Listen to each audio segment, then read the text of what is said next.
shows up, I will promote him. There's the city attorney. I'll take care of him right now.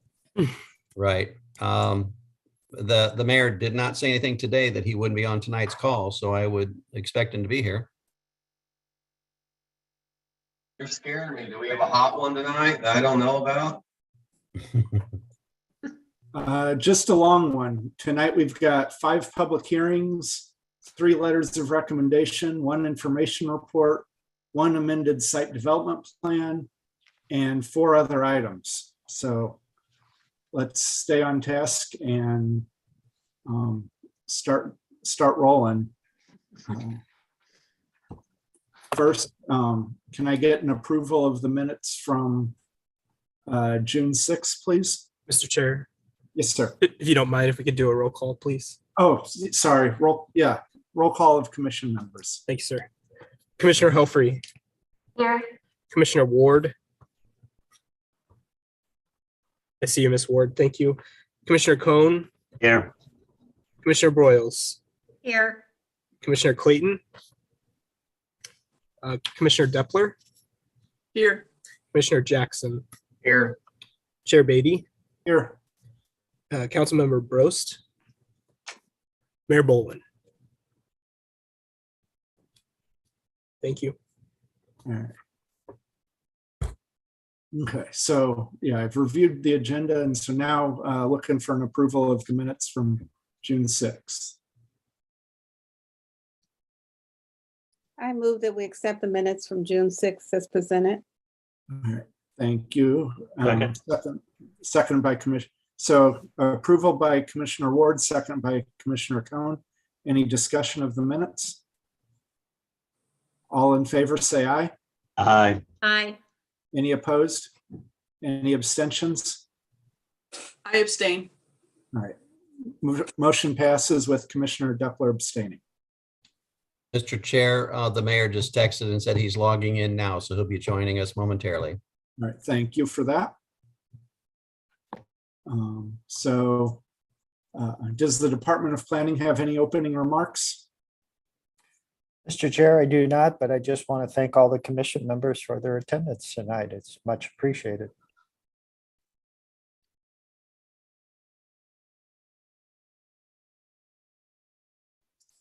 Okay, first, we have the public comment session.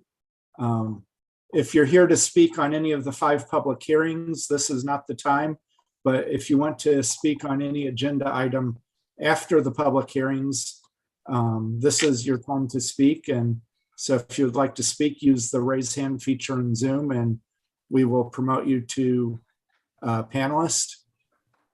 And so first we have Mr. Zachary McMichael. He's on his way in.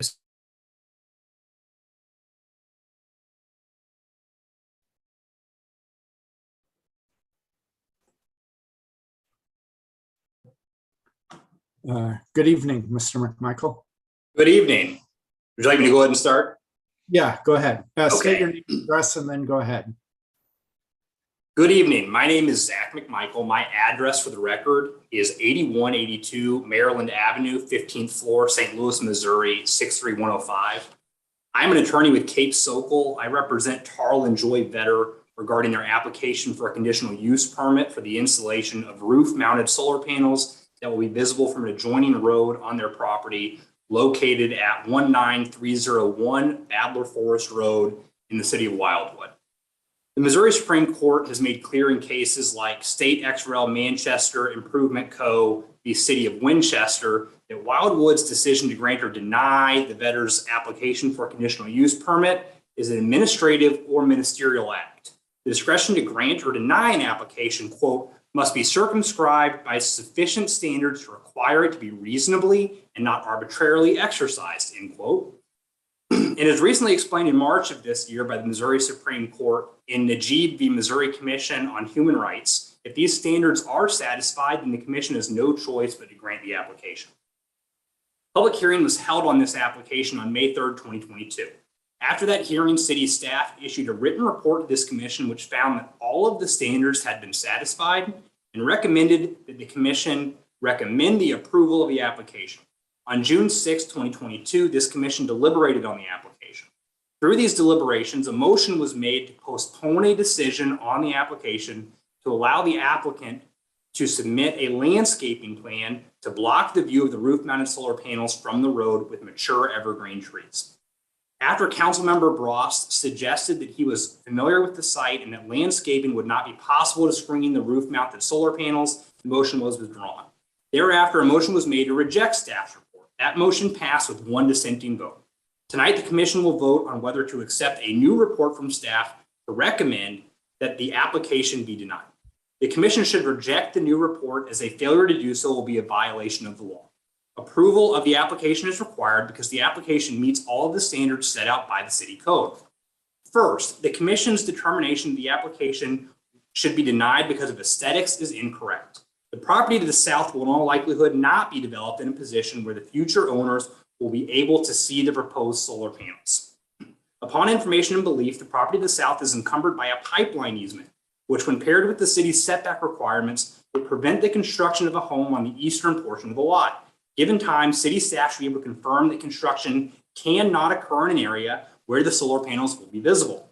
Second, the commission ignored one of the 2 comments submitted.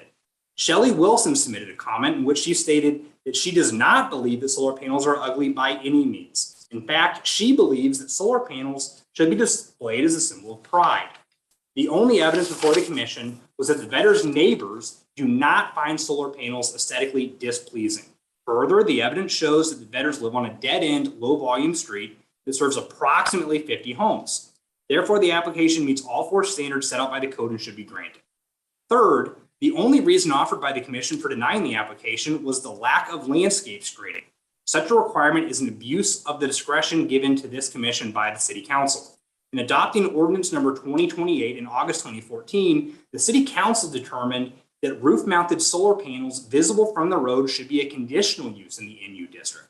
The city council could have prohibited roof-mounted solar panels visible from the road, but it did not. Instead, it was the city council's determination that roof-mounted solar panels visible from the road should be allowed where they meet the conditional use standards. It's axiomatic that the city council did not intend to condition the approval of roof-mounted solar panels visible from the road on the installation of landscaping that would make it so the roof-mounted solar panels are not visible from the road. If the council did not want 1 minute. solar panels, can I have an extra 45 seconds just to wrap up and finish? You have 1 minute. Thank you. It's axiomatic. If the city council did not want solar panels to be visible from the road, they would have prohibited solar panels that are visible from the road, not made them a conditional use. Finally, the commission should grant the application because it's necessary for my clients. Since the public hearing on this application in May, my clients have lost power at least 4 times. These power losses are not in the middle of the night or for short periods of time. They're for long periods of time, spanning multiple hours in the middle of the day, sometimes 2 entire days. Joy works from home permanently as a computer programmer and analyst. Tarl works from home 2 to 3 days per week. Without power, neither of them are able to do their jobs. When the power goes out, they're required to use their vacation and sick time to cover the hours and days not worked. Moreover, their house is served by a well. When the power goes out, they have no access to water in their home. In the winter, the power goes out for days at a time sometimes, creating a dangerous situation by leaving them without 10 water for an minutes, Mr. extended period. McMichael. For these reasons, I request the commission reject the new recommendation from staff and adopt a new motion to recommend approval of the application. Any other action will be an arbitrary decision not based on the evidence before the commission, an abuse of the discretion vested in this commission by the city council, and a violation of the law. Thank you. Thank you for your comments. Is there anyone else from the public who would like to speak on anything other than the public hearing items?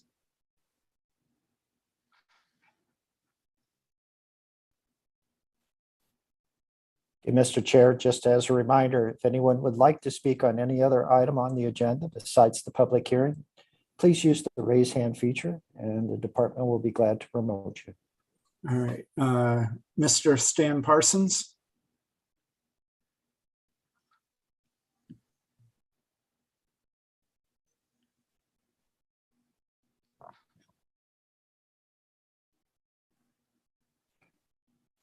Mr. Chair, I am sending an invitation to Mr. Parsons to be promoted. Thank you.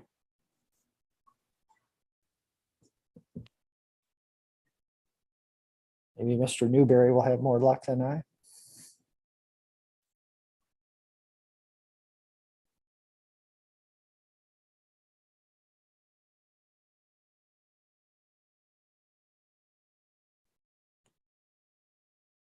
Well, Mr. Chair, we seem to have lost Mr. Parsons now.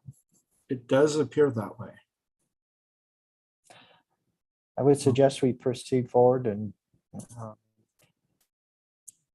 If he comes back on, can we allow him to make his comments late? I would defer to Mr. Young, our city attorney.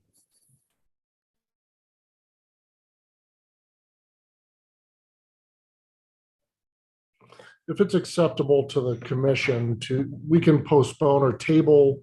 Oh, here he comes. Oh, there you go.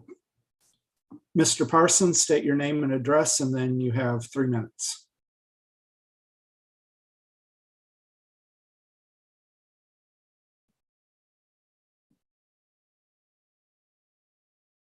You're on mute now.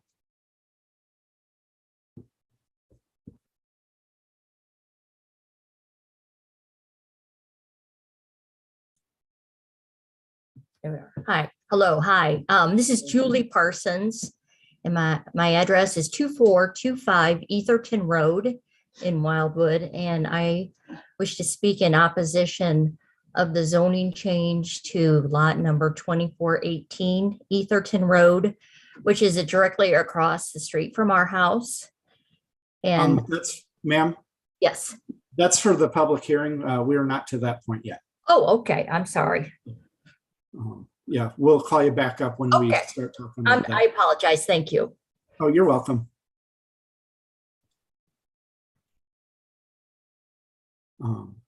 Are there any other attendees who would like to speak on matters other than the public hearings? Mr. Chair, I see no raised hand features, so I would suggest we proceed to the public hearing. Sounds good to me. Give me 1 second. In the city of Wildwood, public hearings are truly intended to accept comments and questions concerning these items. Since these requests are being presented at a public hearing, no action is planned on these items tonight, and consideration of them is to be taken no earlier than August 1st or September 6th, 2022. This approach ensures that members of the Planning and Zoning Commission will hear all opinions before taking any action.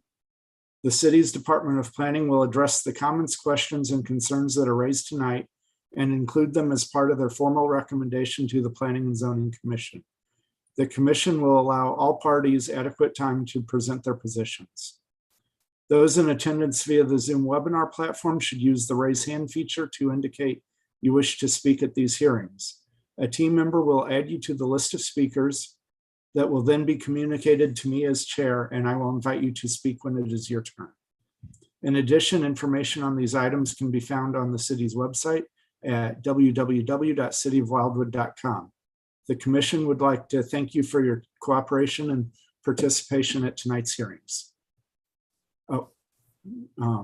And now I see Mr. Grzydak raising his hand. Well, Mr. Chair, we'll promote the petitioner's representative for the first hearing, but we would like to first read the request into the record, and then Ms. Ripito has a short slide presentation for the benefit of the commission members. Okay. And with your permission, I'll proceed with the reading of the advertisement. Sounds good. PZ 1-22 Kurt's Nursery, 2312 Steamboat Hollow Lane, Wildwood, Missouri, 63038, care of Ed Grzydak, EJG Legal Consulting, LLC, 5 Indian Creek Lane, St. Louis, Missouri, 63131. A request for a change in zoning from the M3 Planned Industrial District to the amended M3 Planned Industrial District Upon a tract of land that is 15.44 acres in size, which is located on the west side of North Etherton Road, north of its intersection with Centaur Road.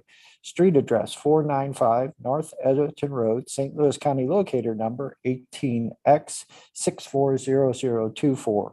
Proposed uses: a mulch storage and processing facility, composting of a range of landscape materials, agricultural and horticultural operations, landscape and maintenance operations, along with forestry and timber processing and accessory sales of products. This particular site is located in Ward 1. And again, Ms. Ripto has a short slide presentation that she'll share her screen with the commission now. Thank you, Mr. Vunich. Ms. Ripito? Good evening. Can you see my screen? Yes, I can. Okay, excellent.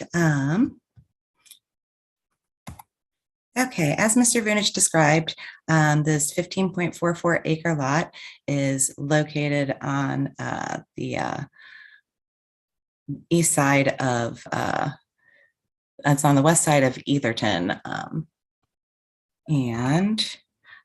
This photograph shows the actual lot. As you can see, it's an undeveloped lot. This photo was taken from across the street. This is looking north on Etherton, and the next photograph is looking south. This is the property across the street from the subject property. And with that, and this is the site plan that is included with your packet that shows the site development plan for this proposal. Thank you. Thank you, Ms. Ripito. Let's see. Are there any, go ahead, Mr. Vunich. Mr. Chair, I promoted Mr. Griesedek, the applicant's representative. Thank you. Are there any questions or comments from the commission?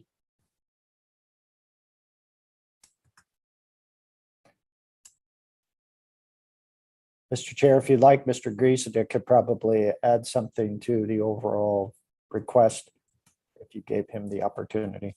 Oh, definitely. Let me see what Mr. Cohn has to say, and then we'll go to Mr. Griesedek. I was just curious, is this the same type of business as the, I guess it's already in existence, just a little bit further to the north?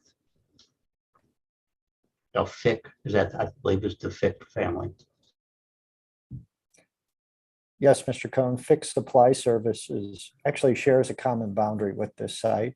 So Fick Supply Services is to the north of this site, and this property would be to the south.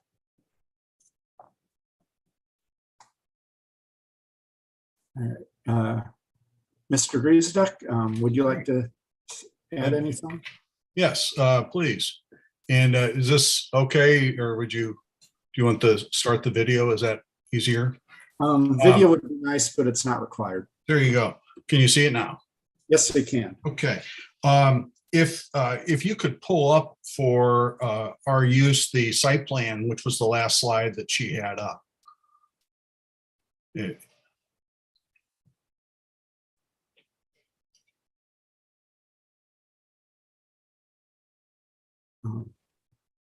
Ms. Ripito, can you pull that back up?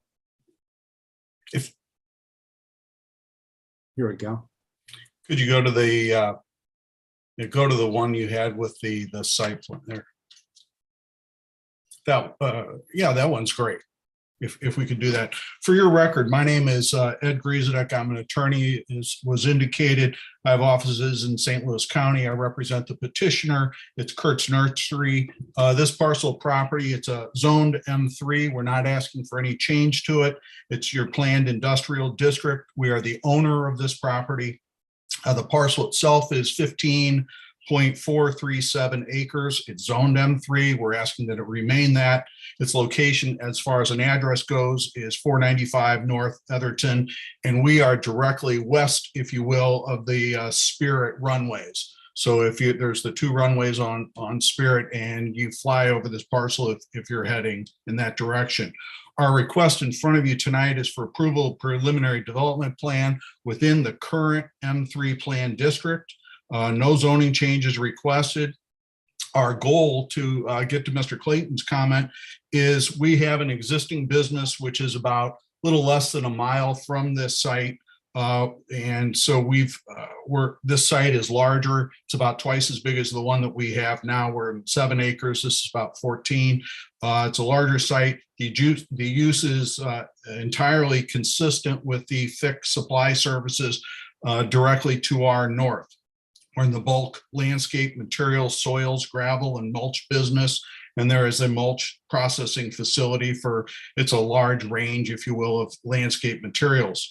The request is similar and mirrors the use for the parcel to the north and to the west. Mr. Fick's property goes actually around our north and to the west of our property. So we're surrounded on 2 sides by his use. It's consistent with the other uses in the area, and it does comply with your master plan. Mr. Kurtz is a longtime Wildwood resident. And he's been in this business, or he and his family, he's not quite this old yet. He's been in the business since 1925. In 3 years, they'll have their 100th anniversary of their business, and they've been located in Chesterfield, and they're looking to move here. This gives them a better site and a larger site to work within. We have met with your staff, reviewed all of their preliminary comments, and find them all acceptable, and we've incorporated them into our plans in front of the city tonight. The site, if you look at it, it's an irregularly shaped rectangle with Wildwood to the north and to the west, and Chesterfield to the east along Etherton, which is running up and down, if you will, on the site plan to our east. To the north of the property is Fixed Supply Service. They are about a 30-acre parcel that surrounds our site, as I indicated, to the north and to the west. And Olive Street intersects as you continue north along Etherton. To the south, you've got some vacant ground, farm ground. There's Chesterfield land or lawn and landscapes. There's various other industrial and outdoor storage uses. There's truck storage, firewood storage, etc. To the east of the property, you have Etherton Road, and then you have directly across from us, you have the entrance to the Wings Corporate Drive and Spirit Airport. And then to the west, as I indicated, you have Fixed Supply Service, and then further to the west, the Missouri River. Our proposal for the site, it's 15.43 acres, is we would build 2 buildings on there, one and some infrastructure. The first is an office building, which looks suspiciously like a house. We wanted that and the city wanted to have a residential feel to this. It's 2,200 square feet. In appearance, it's 1.5 story. It is shake roof with stone and siding on it. It's a commercial use only. There's no residential use. It's stone and frame with the cedar shake roof, as I indicated. The building itself, I don't know if you can see my cursor, but from the street to the front of our building, that's about 105 feet to the pavement. So we're well set back off of Etherton Road. And then we would also be building a storage shed, which is to the south of the property. That is about, to the west of the property. That's about 5,000 square feet. We would have interior parking for 2 of our trucks. And then to the rear of the property, we would have some places for vehicles to park and get them out of the weather, if you will. And then 3 along the north property line of the property is some storage bins, very similar to what you'd find in these types of uses. We have 47 of them. They're concrete block, 32 by 12 and 8 feet high. They're the material storage bins, and 6 of them would be covered towards the east side of the property. We also show on the further west part of the property some additional parking to the rear as needed for equipment, et cetera, but to get that off of Etherton as much as possible. The building and the site, we meet or exceed all building setbacks. We have a trash dumpster contained within a site-proof container on the northwest corner of the property. Looking for the employees that would be in our office building, we have about 3 in the office, and then depending upon the day and the season, we might have 2 to 8 employees on the outside. We have parking spaces, 16 total with ADA parking spaces, and we meet or exceed the city standard and have loads of room for more if the city desired that. Looking at our traffic and hours, it's nominal. Most of the work is seasonal. We would have, if you will, on average, maybe 40 to 50 trips on a 10-hour day through the site. We're open roughly 7 to 5. And so throughout that 10 hours, you might have 40 to 50 people going in and out. It's seasonal. We're usually open 6 days a week. During the busy times in the spring, we might be open for limited hours on a Sunday. Our entrance, as I indicated, lines up directly across from the Wings corporate estates. In the front of the property, if you'll notice, there's some large detention areas. One, we contribute to our TGA. We've given a 10-foot lane dedication as required by St. Louis County. And then we were also requested by the Chesterfield Valley Stormwater Plan to contribute 2 large areas that would potentially connect to a larger development to the south of our property, and for the North Point development. And so that right-of-way dedication has been built into these plans. We met with Chesterfield. We met with them about this. We moved our site. We had to move our site back off the road a little bit more to make way for their 80-foot easements that they were requesting along Etherton Road. Lighting, we have no pole lights on the site. We have some safety lighting on wall packs on the buildings. There's no off fall of light. We meet or exceed, again, all of Wildwood ordinances. Landscaping, originally when we did this, we had very heavy landscaping along Etherton Road. Then when we met with Chesterfield Valley, they wanted the larger easement. The size and scope of that is still a little bit under discussion. So what we're going to be doing is doing a very heavy landscaping and gate. You can see the gate in the top left-hand corner of the site plan we've got. It's a stone which matches the office building gate there. And then we would do heavy landscaping on either side of that, and then fill in the landscaping as Chesterfield Valley determines the size and scope of their water culvert.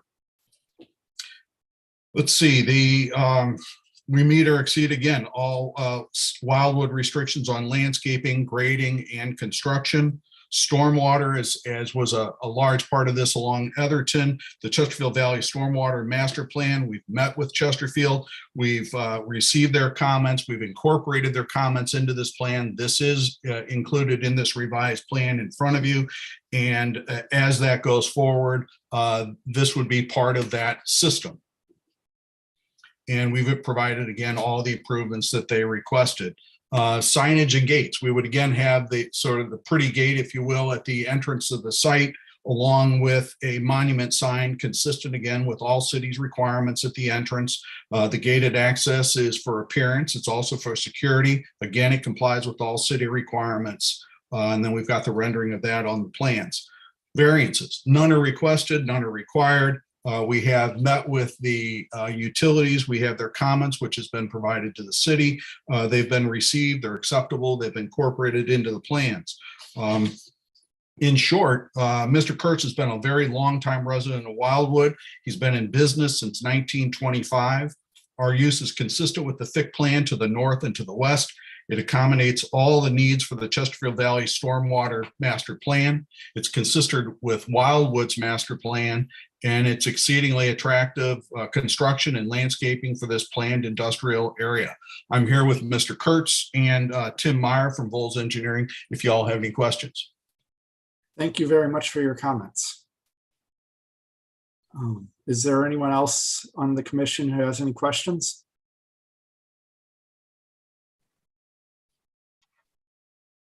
I got one. Yeah, Commissioner Jackson. Yeah, Joe, if this is already M3 industrial, why do we need an amendment or addendum here? I mean, this seems straightforward. A very good question, Commissioner Jackson. And from the department's perspective, the ordinance that Mr. Griesedick referenced was approved by St. Louis County in 1970, 1971 era. That particular ordinance contains very little of the requirements of today's society and those that are set forth by the city relative to industrial sites. Most important of those is A new ordinance is required under the department's interpretation so we can apply traffic generation assessment fees, which is not a component of that ordinance that's 50 years old. So this is actually a rezoning of the property to bring it up to today's standard. Question 2. Are you going to do a master rezoning of all industrial to fit the ordinances, or is this going to be every single time? For the most part, we've allowed those uses that are conditional in the non-urban resident district to proceed. But quite frankly, the intent is to update that ordinance and do it on a case-by-case basis. Okay, so case by case is how you're going to do it instead of a blanket. So we're not doing this again, but okay. I just asked. And all the conditions contained in the revised ordinance are acceptable to us. Fair enough. Any further questions? I have one. The first speaker that we had she was not at the right time. Was this what she was speaking about? No, it was not. Okay.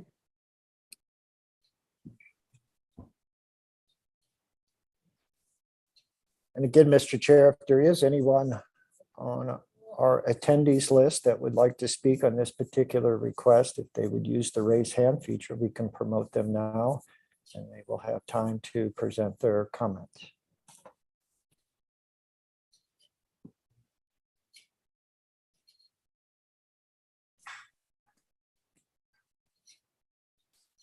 Mr. Chair, I see no one using the raise hand feature. So if there are comments from the commission, we can certainly address them at this time.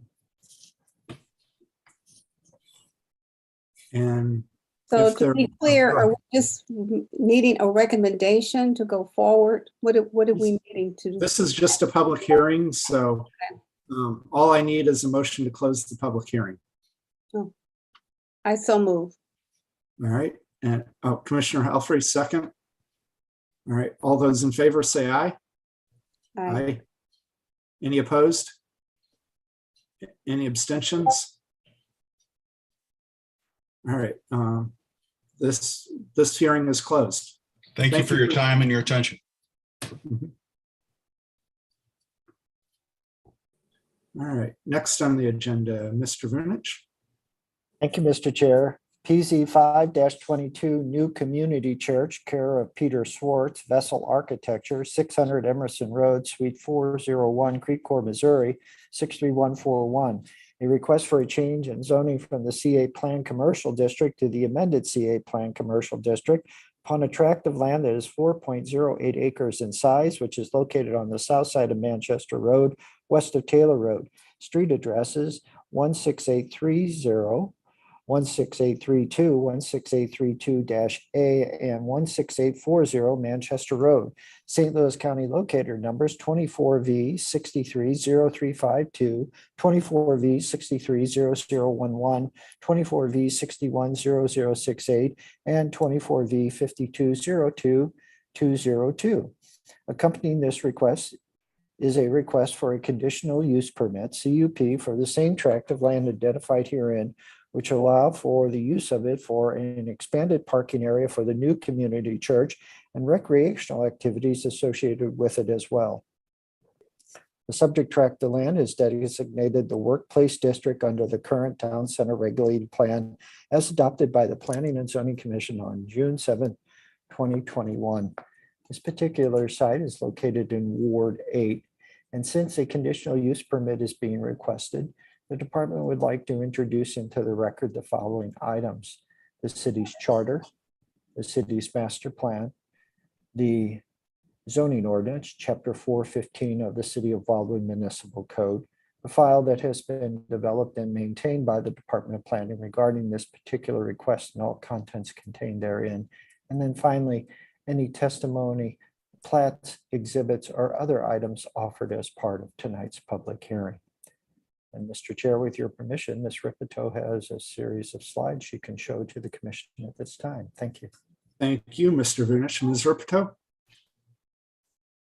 Thank you, Mr. Chair. Mr. Chair, members of the commission. As Mr. Vunich described, this is 4 lots located on the south side of Manchester. They front to the north on Manchester Road.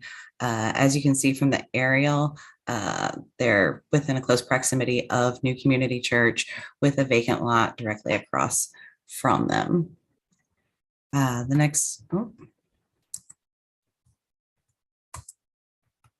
next photograph is of the lots. This one is the farthest to the east. And you can still see that one in the center. And then finally, the last one. This is taken from across the street in front of the vacant lot, looking south across Manchester Road. This is looking down Manchester Road to the west. You can see it's Larry's Tavern right there in the neighboring property. And this is to the east, also from the north side of Manchester Road. Across the street, you have New Community Church, as well as an 11-acre vacant parcel for sale. And the last slide that I have here is showing the site plan for the proposed development. And with that, that concludes the department's presentation, but I believe the applicant is here to present on the public hearing. Thank you. Thank you, Ms. Ripto. Mr. Chair, I've promoted Mr. Schaefer, who is the individual we've been working with regarding this particular request, and Pastor Kirkberg. All right, thank you. Mr. Schaefer? Hello, good evening. So in the case of this property, we're not looking at necessarily the same level of detail as we might be with something that was a little bit further along. Again, the goal of our presentation and meeting is to get the ordinance amended so that we can use the property for the purposes that we would like to, and then determine if this is a property that we should purchase. So all that said, everything you see, there will be additional opportunity for the city to comment on these sorts of things when we go through permitting further down the line. We did receive and respond to initial comments from the city on the site development plan, which we submitted. We did get comments back from Metro West Fire Protection District, and they essentially said they have no immediate concerns based on what they see now. MSD also did respond, and their comments were minimal. They asked us to add a measurement and to change a clean out type. So again, very minimal comments from them. This is again, this is an amenity for the church that we would also like to share with the public. I'm going to share my screen here. Sorry.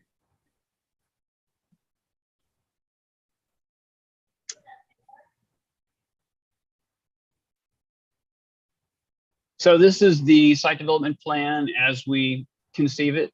Again, this is, I would say that it's more than conceptual, but again, it's more showing the idea of what we would like to do so that we can approve the general use of the site.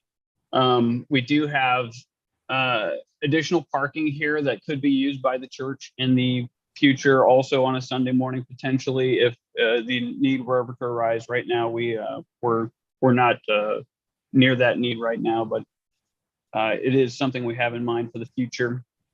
Other amenities that may be included would include pickleball, volleyball, playground space. We are conceiving of potentially putting in here exercise equipment, the exterior exercise equipment that can be used by joggers or people who in the public, walking paths, and possibly other amenities. We also have we also are envisioning a potential pavilion with a restroom and refreshments for sale. Again, this being conceptual, if the ordinance update would include dimensions and if it would include sizes for the uses in question, I would see if it was possible to go ahead and request flexibility of another maybe 20% beyond what we're showing, just to allow us to go through the design without coming back and coming to see again. But additionally, we also have we are showing landscape screening. Generally speaking, the landscaping for this property is to be determined, but of course we would intend to meet the city's requirements.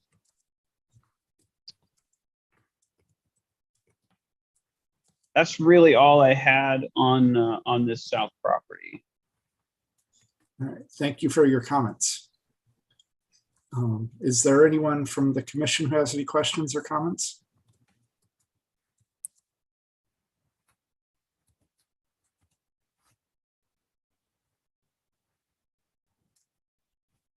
All right. How about the public? Is there anyone from the public who would like to speak? If so, Yeah, please use the raise Sorry. hand feature.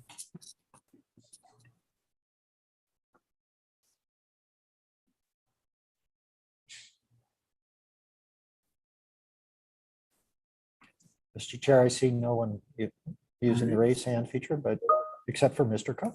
Yep. All right, Mr. Cohn. Yes, how does this relate to what you showed us at the Architecture Review Board on Thursday?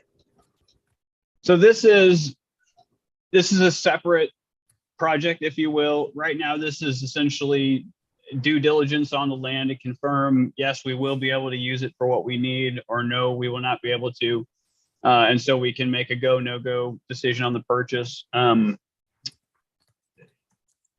guess if there is something, if there is a tie between them, the discussion about both of these things did come up in making determinations about the future needs of the church and what this site will support. And we knew we had an immediate need, and we knew we had potential long-term needs, and we were trying to look down the road. And so this would fall more under the potential longer-term needs, but more immediate opportunities. Whereas the Architectural Review Board items were that's a project that we need to get built as soon as we can. So, Right, so this has nothing to do with adding on the classrooms at the back of the existing structure. This would be separate. Mr.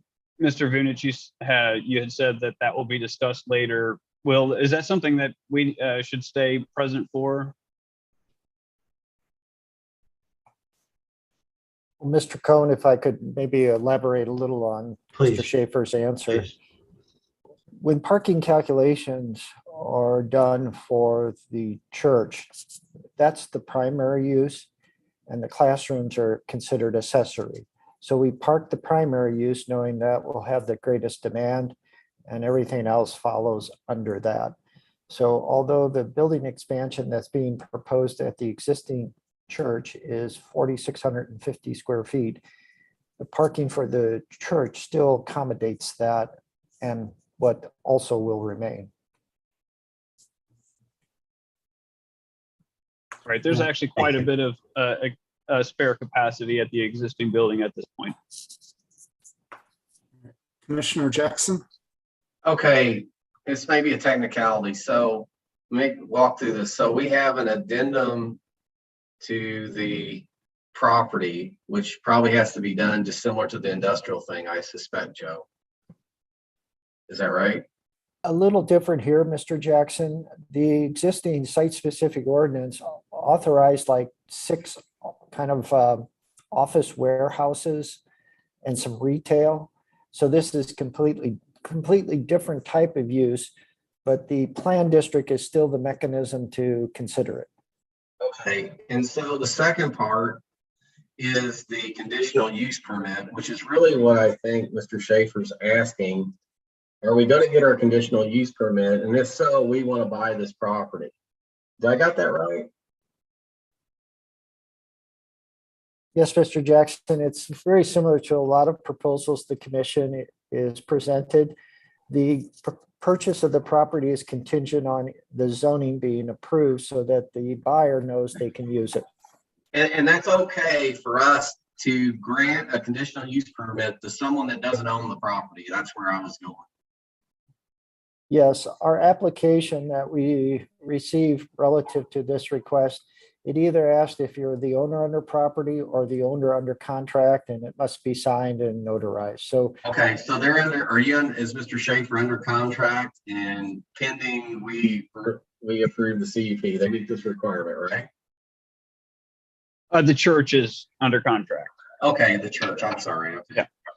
Okay, that's all. I just wanted to make sure I had that sorted out, and if we could grant it to someone that didn't own the property. Okay, all right. I'm down. Okay. All right, thank you. Commissioner Cohn? You said the church is under contract to purchase, and if the sale closes, it will continue to function as a church.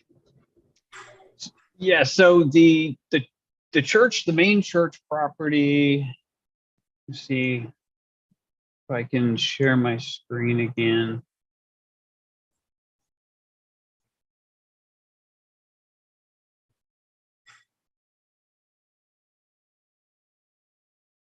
So the church property is up here on the north side. And so the improvements that we want to make to the church are over here. And then this property is, it's over here.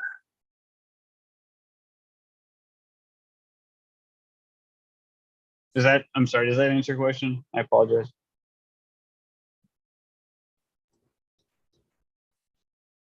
Oh, and I guess to elaborate a little bit, the existing church building will remain in use. It will continue to function as a church. There's as it relates to this particular question, there's actually no changes to the church. This is all supplemental property. The ARB question is a little bit different. That does include additional classroom space for the church itself, but the church, according to what we're talking about right here, actually makes no change to the property as it exists. And we're not envisioning building a worship center at this, or anything of that nature at this time on this property.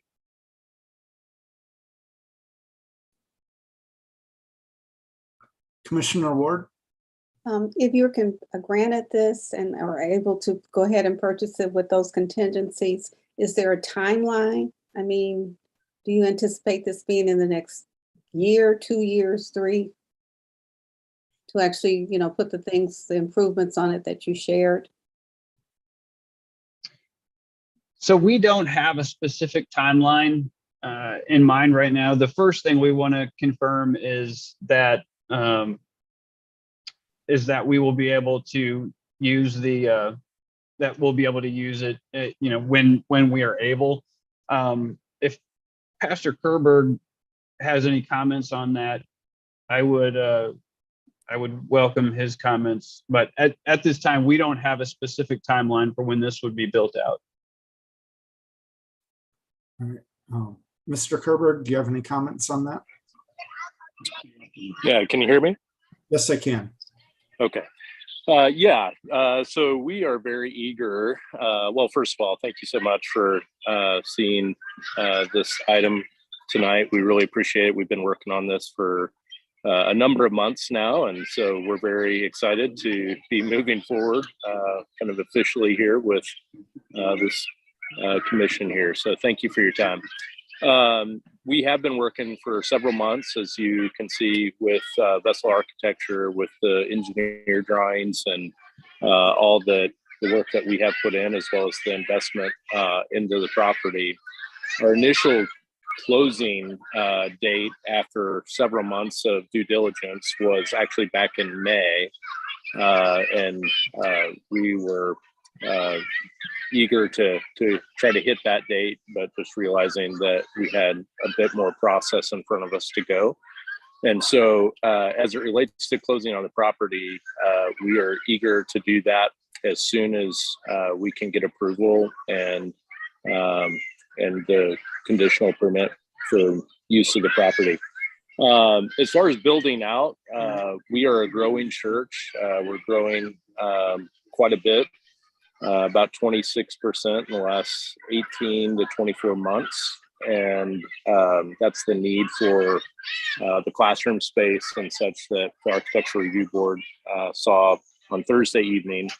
And so really, we are in a position where we're internally growing as a church, but our desire is to not just use this property for our own needs, but also to reach out and to serve our community, which we have not done as good of a job as we would like to have done in the past. And so some of these amenities that you're seeing have been a result of several conversations with the city of Wildwood, as well as the community, finding out what are the needs and desires of the community of which we would be able to try to help facilitate.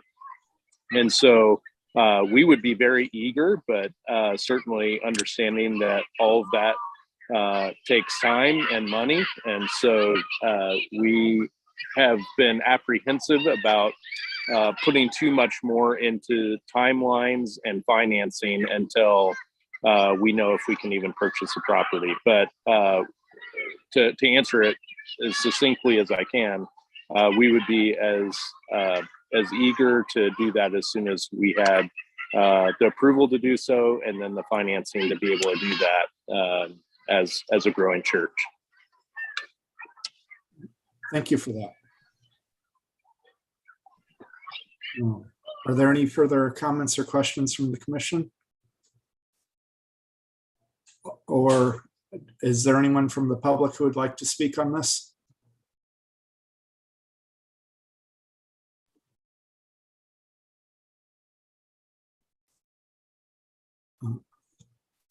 Marilee Doster.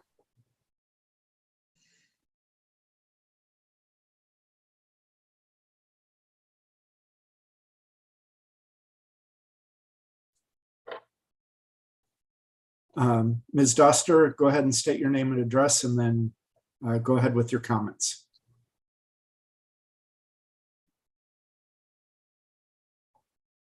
You're on mute. Thank you for helping me. I'm Marilee Douster. I live at 16910 Near Acres Drive. And what my question is, what does conditional use permit actually mean? I saw what they're showing they'd like to do, pickleball courts and parking and that.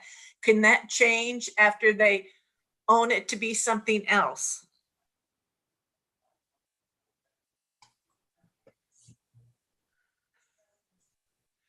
Did you hear me, David? Yes, I can. I'll let Mr. Vunich answer that. Thank you, Mr. Chair. Ms. Doster, once the CA Plan Commercial District Ordinance is amended for this particular design and the conditional use permit is granted by the Planning and Zoning Commission, there can be no changes in the design concept. It's a way of kind of locking down what you saw tonight at public hearing. Thank you.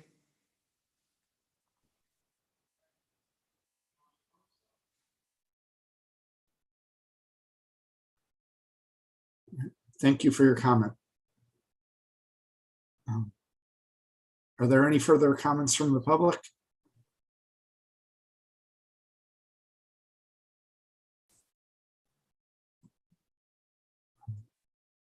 The Hayes family?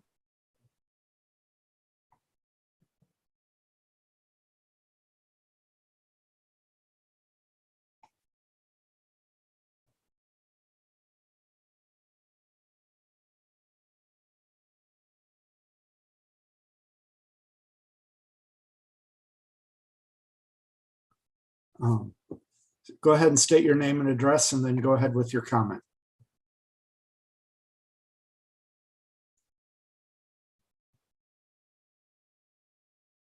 Okay.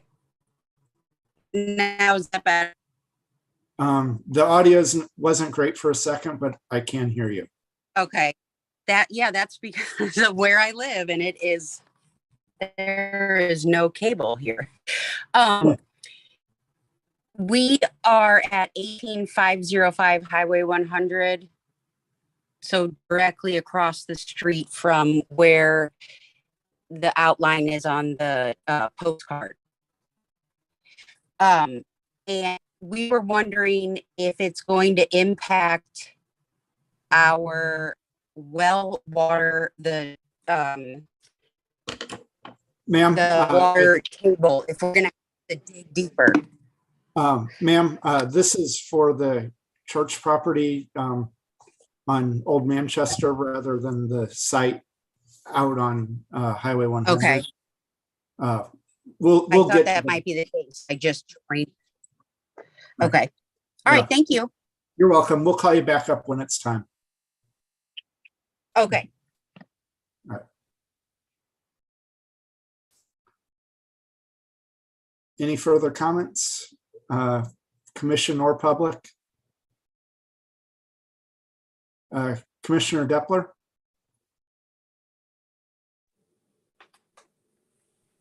Yeah, I just had a quick question for the petitioner because there were a number of public comments, concerned about noise for the residents on the south side of this potential new property.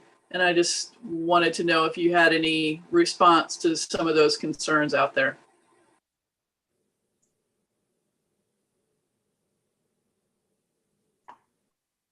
I think there's going to be a fair amount of separation between the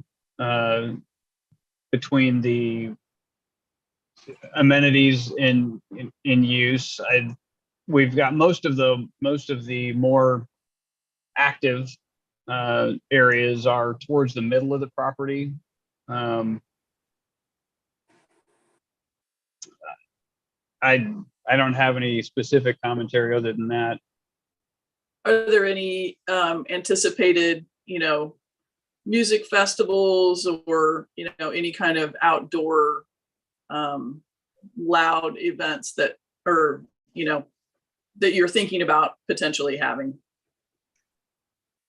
Again, I would probably defer to Pastor Kerberg to comment further on that. It is intended to be a place where people gather. Okay. Jeremiah, would you like to add anything?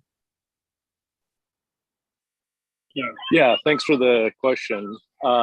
Yeah, no, we don't have any specific plans for concerts or loud musical activities or anything like that. However, we were allowed to use the property for our Memorial Day picnic just last month or a little over that, I guess. And the reception by the community actually was very positive. And for those that are aware of what the current zoning is if I understand it correctly, is a commercial warehouse zoning is what would be allowed on that. So we're actually hopeful that the residents of Wildwood, and specifically those within the area and those homes that are on the back side or south side of the property would actually welcome more of a green space and park amenity rather than what could that property could be used for otherwise. So certainly there will be activity there, but it would not be anything that would be like a noisy daily use or anything like that. Most of that would be moms playing on parks with their children. There's a walking area through the area, as was mentioned previously, some outdoor gym equipment.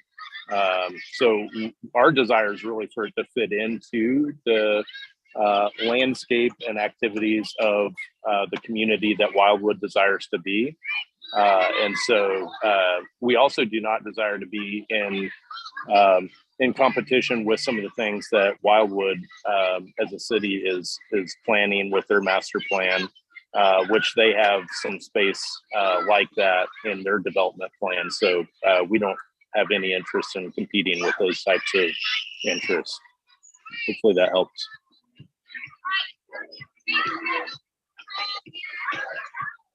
And to clarify, this would be open to the public? Yes, that is our desire, is that it would be available to the public, again, working in concert with the city of Wildwood. There's yet to be things to be worked out there and what that looks like, and you know, but yes, our desire is that we would serve the community with this property.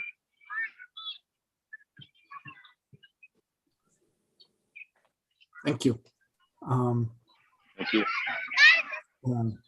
Ms. Doster has her hand up again.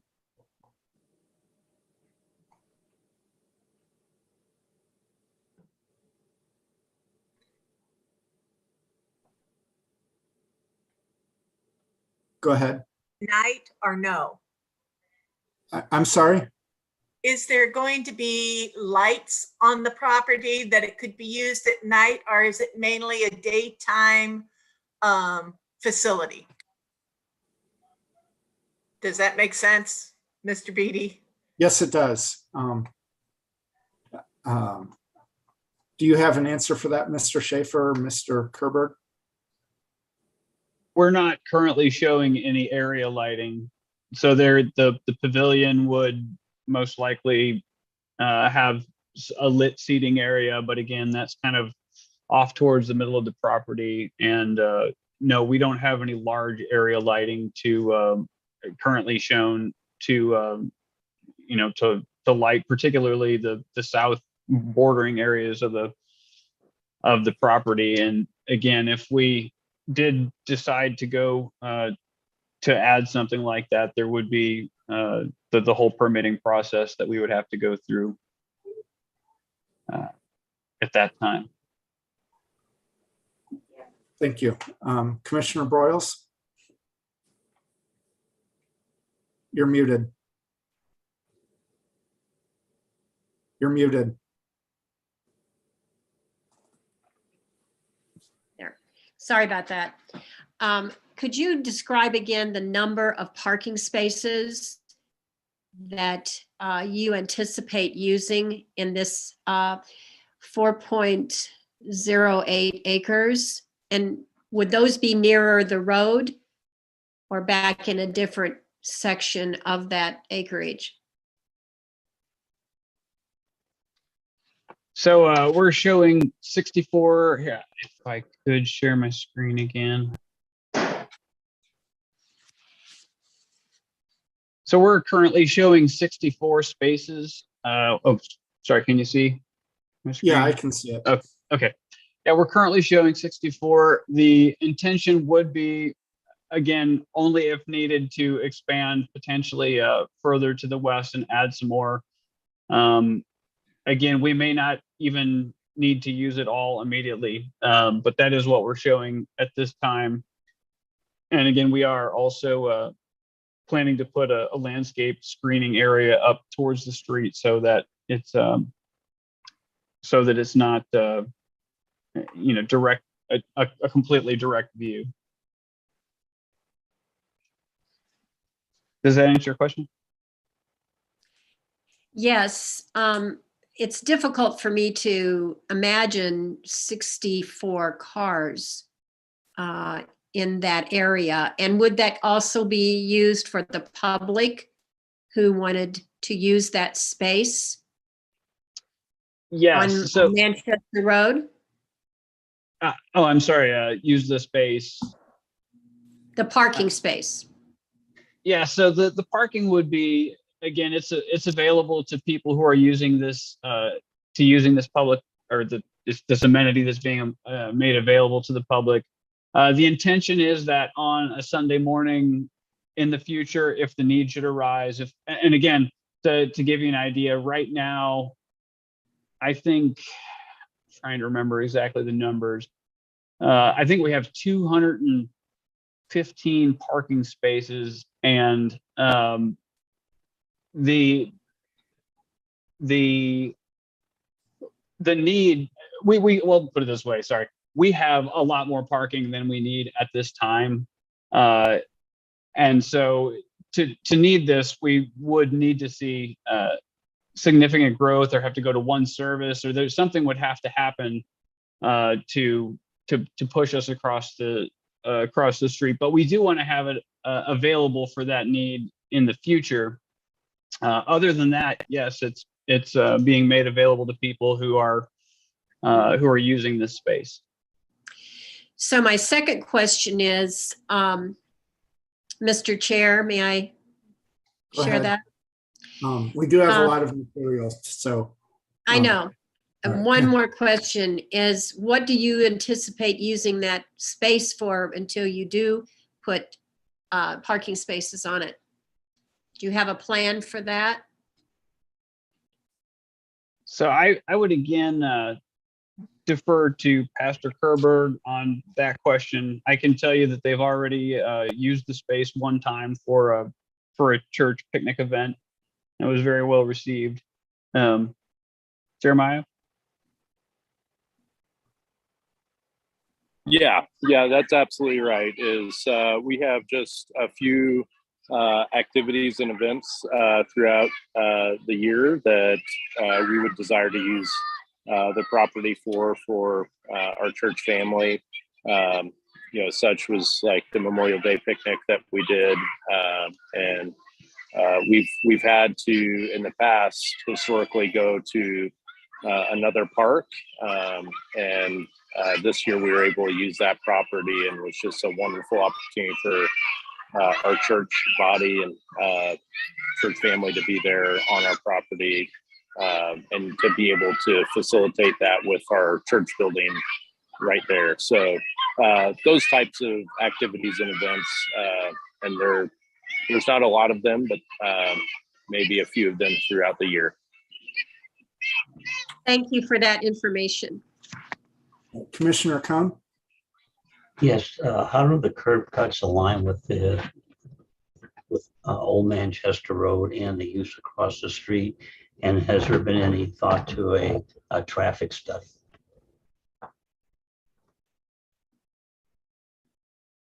So we haven't done a traffic study. Let me see, again, looking at the aerial view, you can get an idea. I'll share my screen again.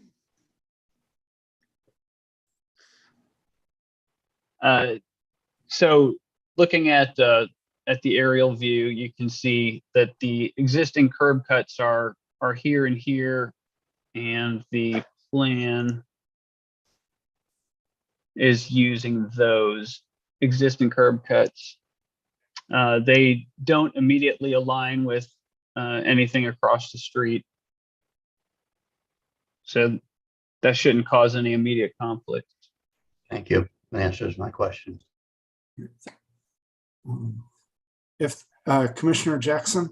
Just real quick. So if you're going to have church events and you're going back and forth across the highway, it can be busy from time to time.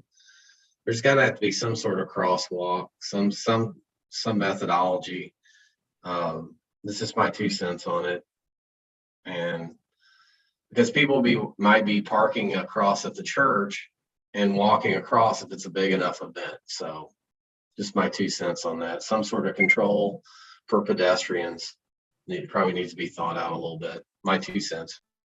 I believe there's a crosswalk somewhere along there, if I'm not mistaken, right, Mr. Vunich? Yes, sir. That was a conversation the city administrator, the director of public works, and I had with Vessel Architecture and representatives of the church. It's just ensuring pedestrian safety as one group goes from one side of the road to the other.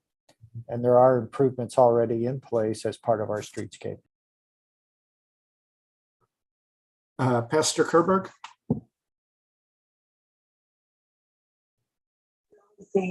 Yeah, thank you. Those are really good concerns, and we share those concerns. As Mr. Vujinch just mentioned, we've had pretty extensive conversation related to that. Life safety is of supreme importance to us, both for our church family as well as for the community. So thankfully, yes, as Mr. Vujicic said, there's a crosswalk already in place as part of the streetscape project that was done that almost directly connects the two properties. We used that at our Memorial Day picnic, and we supplied crossing guards there with safety jackets and all of that. We would be more than happy in an ongoing basis to use law enforcement officials for those types of things. Those are all things that we're very happy to look into and make sure that we're doing everything we can for the safety of those crossing the street there.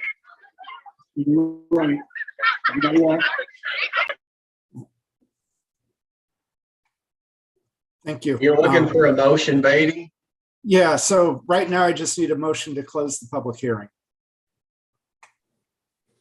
Commissioner Broyles?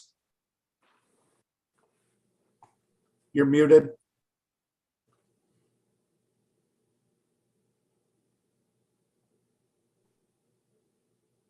You're muted. I move that we close this hearing. Thank All you. right. Seconded by Commissioner Ward. All those in favor say aye. Aye. Any opposed? Any abstentions? I don't think we have to do this on each one, do we? I'd ask the city attorney. I think with the public hearing's open, you don't have to do it for each single one down the line, do you? Yeah, you do. For You public do? hearing. Yeah, each one. Oh, Yeah, because each each one. one could be postponed. Okay. All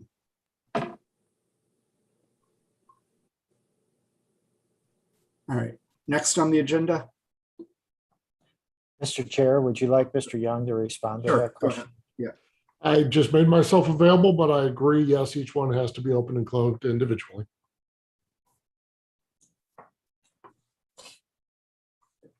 Mr. Chair, with your permission, the third item tonight is PZ 8-22-2418 Etherton Road, care of Michael Miner, St. Charles Engineering and Survey Inc., 801 South Fifth Street, Suite 202, St. Charles, Missouri, 63301.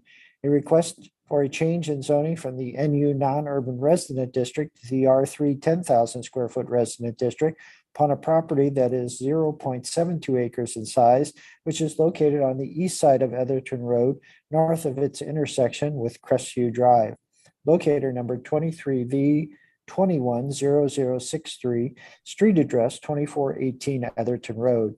The subject property is designated the Neighborhood General District under the current Town Center Regulating Plan as adopted by the Planning and Zoning Commission on June 7, 2021. This particular site is located in Ward 8. And again, Mr. Chair, with your permission, Ms. Ripito has a few slides to show the site. Thank you. Thank you, Mr. Vujicic. Ms. Ripito? Thank you, Mr. Chair. Mr. Chair, members of the commission, as Mr. Vujicic described, this property is about 3/4 of an acre located on the east side of Etherton. It is just north of Crestview Drive and south of 100. If I can get there we go. This first photograph is a photograph of the site. As you can see, it's an undeveloped lot. This is looking north on Etherton. And this is south on Etherton. As you can see, there's some new development across the street.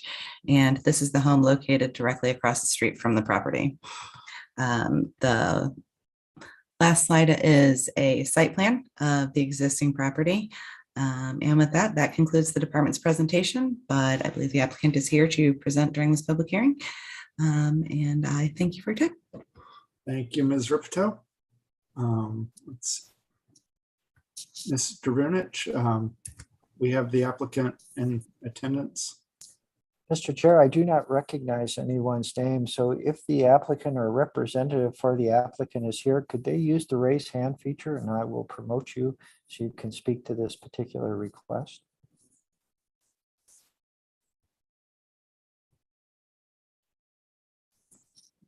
Mr. Chair, I do not see anyone using the raise hand feature, but certainly we can take any comments or questions from the commission or anyone Sounds attending in good. public. And I believe this is where Ms. Parsons was wishing to speak earlier. So I'll let her go ahead and speak.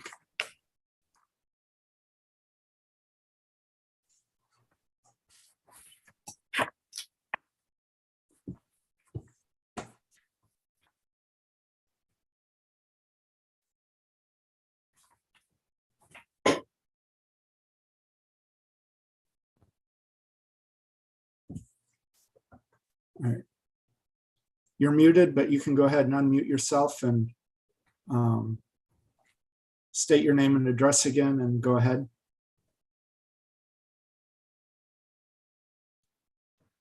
Hi. Okay, I think I'm unmuted now. Yes, go ahead. Yes. Hi, my name is Julie Parsons and my address is 2425 Etherton Road in Wildwood. And we are the home that was just featured in the pictures provided. And I just want to speak in opposition of the zoning change that would allow for 2 homes to be built there. The 2 lots north of this property each have 1 home on them. And I feel that there would be more continuity, more preserving of the community character if only 1 home was allowed to be built on that lot. Secondly, that lot is full of trees and it serves as a buffer for the noise that we hear from Route 100. And putting 2 homes on that small lot, I feel would take all the trees down and we would lose that nice buffer, not only for the noise, but just the aesthetics that we love those trees and sitting on our front porch and looking at those beautiful trees. Second, another item is, there's a lot of development down here on Etherton Road and the traffic is tremendous. And Etherton Road does not have a sidewalk on most of the road.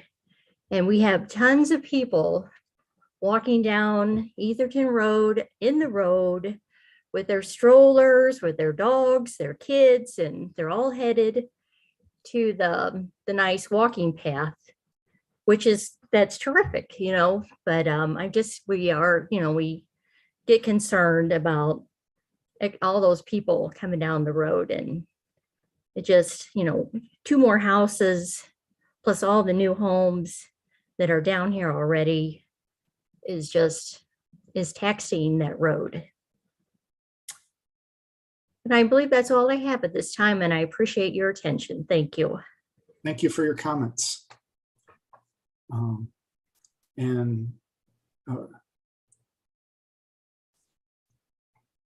Ms. Doster?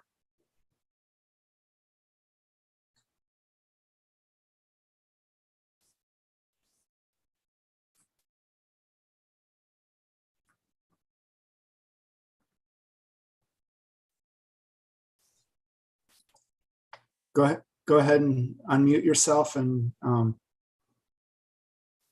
state your comments.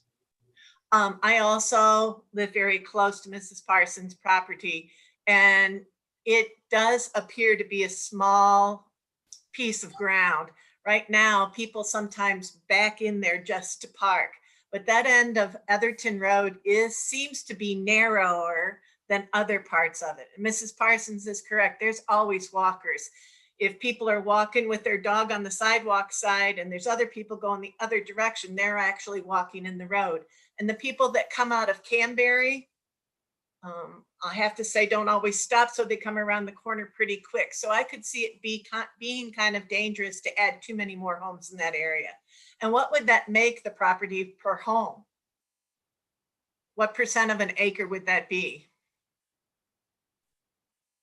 if they were going to put in 2 homes there? I don't understand, like, how many acres would be house versus the total square footage of the lot? Yeah, per lot that the house would be on, what would be that size acre? Like a lot of the homes there are what, 1/4 acre size? Is that what that would be? 2 homes on each on a quarter acre? Mr. Vunich, I believe the request is for R3, 10,000 square foot. Yes, the property is about 7/10 of an acre, which is just shy of probably 29,000 square feet. So if you just divided the 2 lots into 29,000, each of the lots would be approximately about 14,500 square feet. So is that setting a precedence to do that for if Mrs. Rediker wants to sell her property, which would be adjoining it on the south side of the property? Because she has that larger, it used to be horse area. Would that allow for more homes to go there than Mr. Vunich or no? Ms. Doster, that would depend again on the land use category from the town center plan. And I do believe that that particular property you cited that has the horses associated with it is the same category, neighborhood general, but I can't necessarily forecast. I understand. Thank you. You're welcome. And just to clarify, most of those new homes on the west side of the street are on lots a lot smaller than what 14,000 square feet would be. Commissioner Helfrey? Just out of curiosity, Mr. Vunich, in neighborhood general, which is what it's currently zoned as, and which we just did as the town center update committee, how many houses would be allowed on this lot size right here in neighborhood general? And that's all I have. Thank you. Certainly the neighborhood general district as a land use category allows a pretty high density of residential units. But frankly speaking, I think if in this particular instance, if another lot were proposed, that would probably be as much as the property could accommodate. So from that perspective, there's some great issues to it. And as noted by Ms. Parsons, it is heavily treed, and there are restrictions on how much of that tree cover you can remove regardless of the zoning of the property. So I'm thinking 2 might be close to the optimum, 3 would be probably the most one could expect, and any more than that would not work. Again, I'm kind of doing this as from what I remember of the site. So. And Mr. Vunich, since the petitioner is not in attendance, are they just wanting they're just wanting a zoning change to bring into conformance with the town center plan, correct? Are there any specific plans right now? I do not know of any specific plans, Mr. Chair, but as you know, on Lindy Lane, we've done 2 rezonings from the non-urban district to the R3, 10,000 square foot resident district. We've also done a series of rezonings to the R3 10,000 square foot district on Center Avenue. So typically what the city has done is if a small lot, an undersized lot, less than 3 acres wants to rezone in the town center, and it's either a neighborhood edge or neighborhood general, we've headed toward the R3 10,000 square foot resident district as the solution. Thank you. Are there any further comments? Mayor Boland? I would just move to close the public hearing on this particular item so we can move to the next one. We don't really need a motion, but I think we've been doing that, so I would make that motion. And then seconded by Commissioner Cone. All in favor, say aye. Aye. Any opposed? Aye. Any abstained? Motion passes. All right. Mr. Vunich, next on the agenda. PZ 9-22, 2545 Etherton Road, care of Robert and Laura Busby, 8 Black Wolf Run Court, Wildwood, Missouri, 63040. A request for a change in zoning from the NU non-urban resident district and C2 shopping district to the R3 10,000 square foot resident district upon a property that is 1.05 acres in size, which is located on the west side of Etherton Road, north of its intersection with Manchester Road. locator number 24V53000661, street address 2545 Etherton Road. The subject property is designated the Neighborhood General District under the current Town Center Regulated Plan as adopted by the Planning and Zoning Commission on June 7th, 2021. This particular location is in Ward 8. All right, thank you. Ms. Rupto? No. Oh. Mayor Boland? Yes, if I could, so as we've got a lot of things to cover, as you can all see, between now and when this meeting ends, and all of us have reviewed the material that's been provided. So in respect to if there's no objection from any member of the commission, in respect to the description of these items, if we could just get, I guess maybe just at this point, ask if there are any questions, unless there's something new relative to what's been provided, and then hone the issue as to what, if anything, you're looking from the commission to do. I mean, these are hearings, so we don't really, I don't think, do anything tonight. But if there is anything new to add, we could hear that. But we, like I said, we've got a lot of material to get through, and we've seen all of this material. So if anyone objects to that approach, that's fine. But I would suggest that we do that at this point, given that we're now at 7:30. So. All right. Commissioner Cone? I agree with the mayor. Okay. So, all right. So this appears to be very similar to the last one. Non-urban property they want to, or non-urban and commercial they want to change to residential.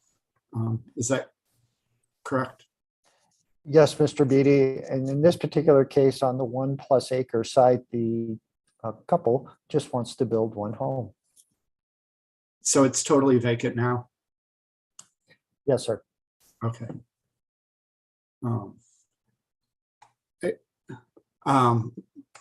So my only question, and then we can possibly move on if no one else has anything. What is the current plan for sidewalks along Etherton? Well, Mr. Chair, today, Mr. Brown received a comment, an email from a resident of Near Acres, and he can kind of go into more detail. Mr. Brown? Yeah, thank you, Chair. Sir, the plan is to add pedestrian and bike facilities for this section of Etherton Road. In fact, the Department of Public Works is looking towards submitting a grant application potentially in August, assuming it's approved through the City Council, that would at least address some of those needs, potentially add a path on the east side, or maybe the sidewalk on the west as well, in the areas where it's currently lacking. So they certainly are part of the long-range plan to add bike and pedestrian facilities for this section of Etherton. Mm-hmm. Okay. I just asked because one of the things we've done on Lindy Lane in lieu of public space is getting sidewalk easements, and I want to make sure that's being considered for Etherton as well. I would agree. All right. Any further questions or comments? And Mr. Chair, as a public hearing, if there's anyone that's an attendee that would like to speak.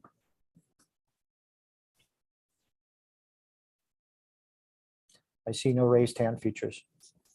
All right. Can I get a motion to close this public hearing? Motion by Commissioner Helfrey, second by Commissioner Depler.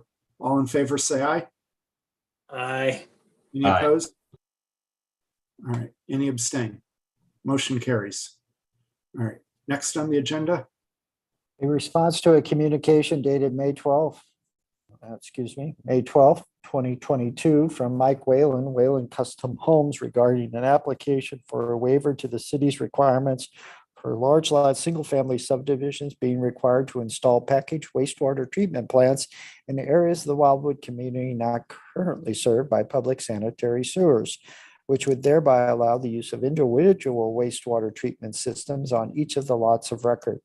This large lot subdivision is being proposed on an approximately 66-acre tract of land located at the northeast corner of Millrose Road and State Route 100 as street address 18456 Woodland Meadows Drive, St. Louis County, locator number 25X 520021.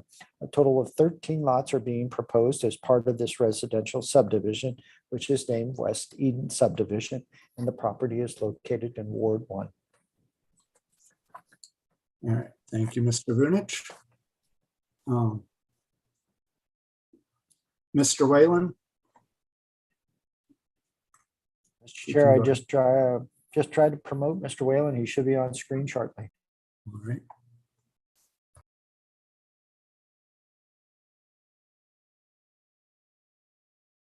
Go ahead. Hello. Hello. Hello. Thank you, Mr. Chair, members of the commission. Appreciate you giving me the opportunity to speak tonight. What I'd like to do, and I'll try to do it as quickly as I can in respect of all of your time. I would contend that the requirement of a centralized wastewater treatment system for 15 units or 15 lots or more is a outdated ordinance, and it was based on the wastewater. I'm assuming it was based on the wastewater treatment technology of yesteryear. Really, what we're talking about today is one of two things. What we are proposing are individual drip effluent irrigation systems, as opposed to a centralized activated sludge system. So I would recommend that anybody that wants to do a deep dive on this stuff, go to the Missouri Department of Natural Resource website, or the Missouri Department of Health and Senior Services website, particularly the Bureau of Environmental Epidemiology, which deals with bacterias and sicknesses as a result.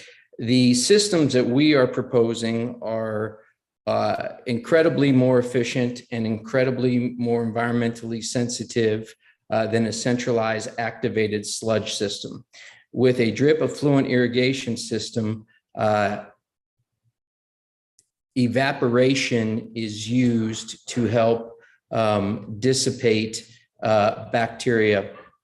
In any waste treatment system, you're trying to separate solids from liquids, and that evaporation system is incredibly effective. So with a drip system, you're dripping tiny bits of water out mechanically on a regular basis. Your pipes are only a foot or so below the surface, which you can do it in vegetated areas.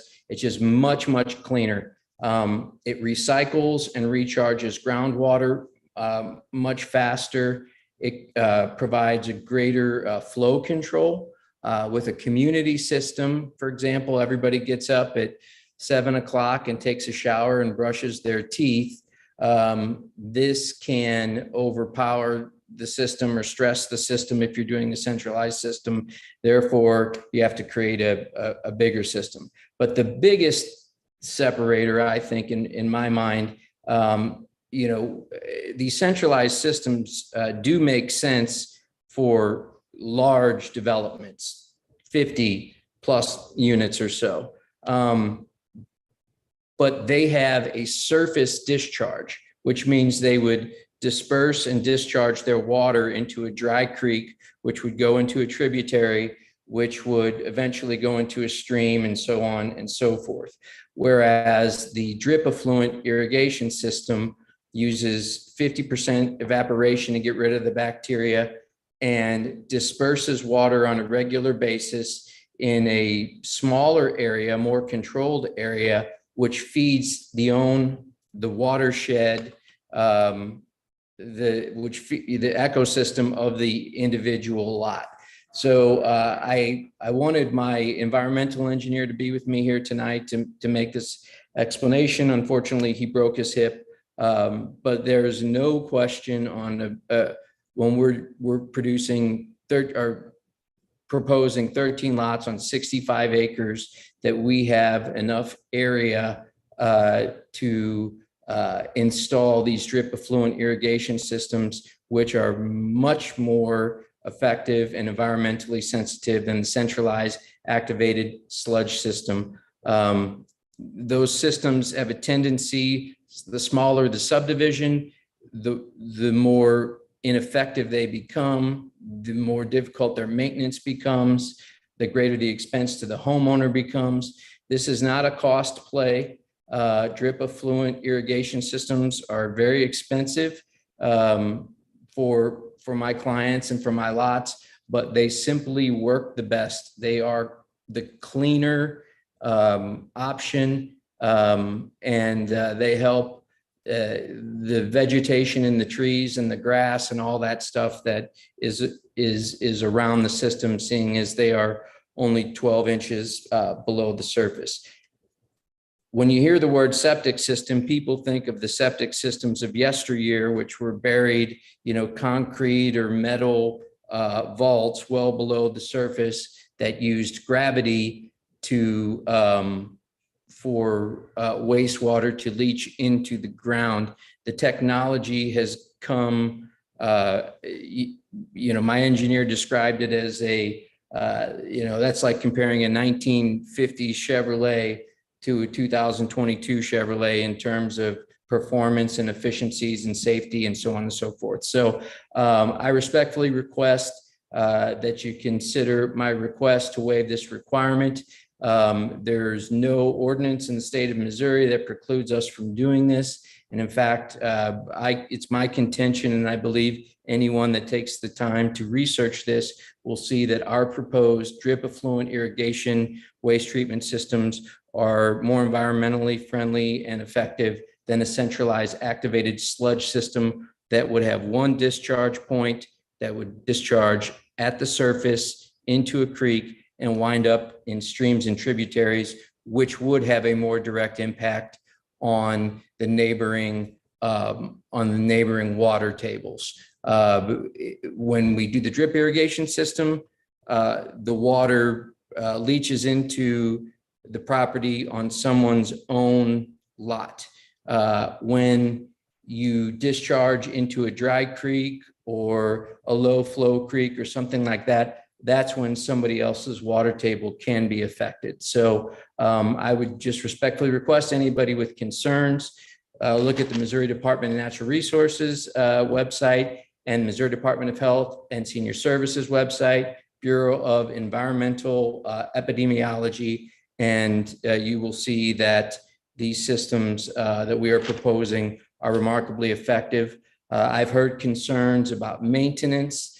St. Louis County requires that these systems be inspected prior to occupancy and that there be regular inspections of these systems and they be turned into to the St. Louis County Department of Plumbing. I'm sure many of you have sprinkler systems at your house where you have a backflow preventer, and every year you have to, open up your irrigation system and you have to have a plumber come out and look at it and make sure it's okay. You get a letter from St. Louis County if you don't.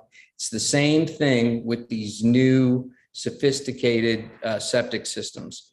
They're all monitored, they're all controlled, and I would argue more effectively and efficiently than the old gravity-fed septic systems that were built, in before, the 1990s. So I'd be happy to answer any questions or address anyone's concerns. Thank you, Mr. Chair.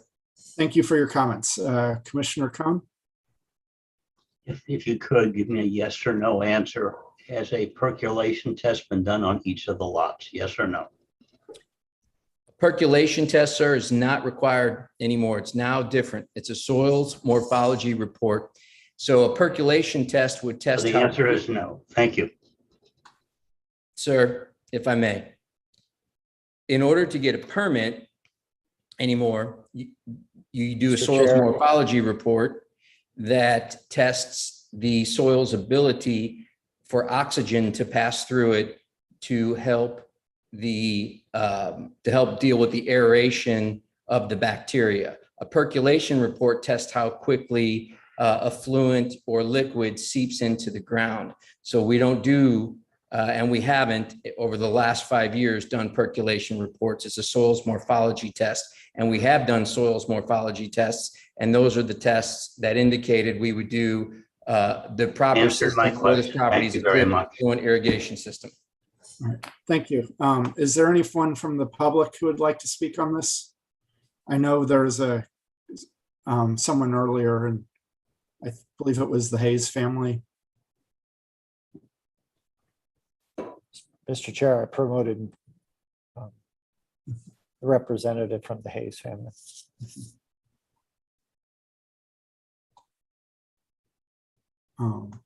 Okay, I think I'm unmuted now. You're good. Yes. Name and Okay. address and go ahead. Yeah, my name is Jeannie Burrow. I live here at 18505 Highway 100. The zip code is 63069. Adam Hayes is the owner of the house, and he had a question. If that neighborhood goes up, we're almost directly across the street from it.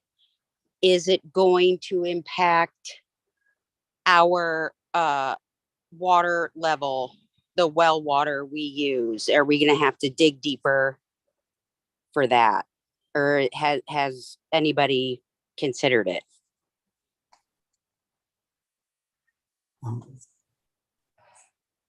Mr. Rennet, should I let Mr. Whalen answer that?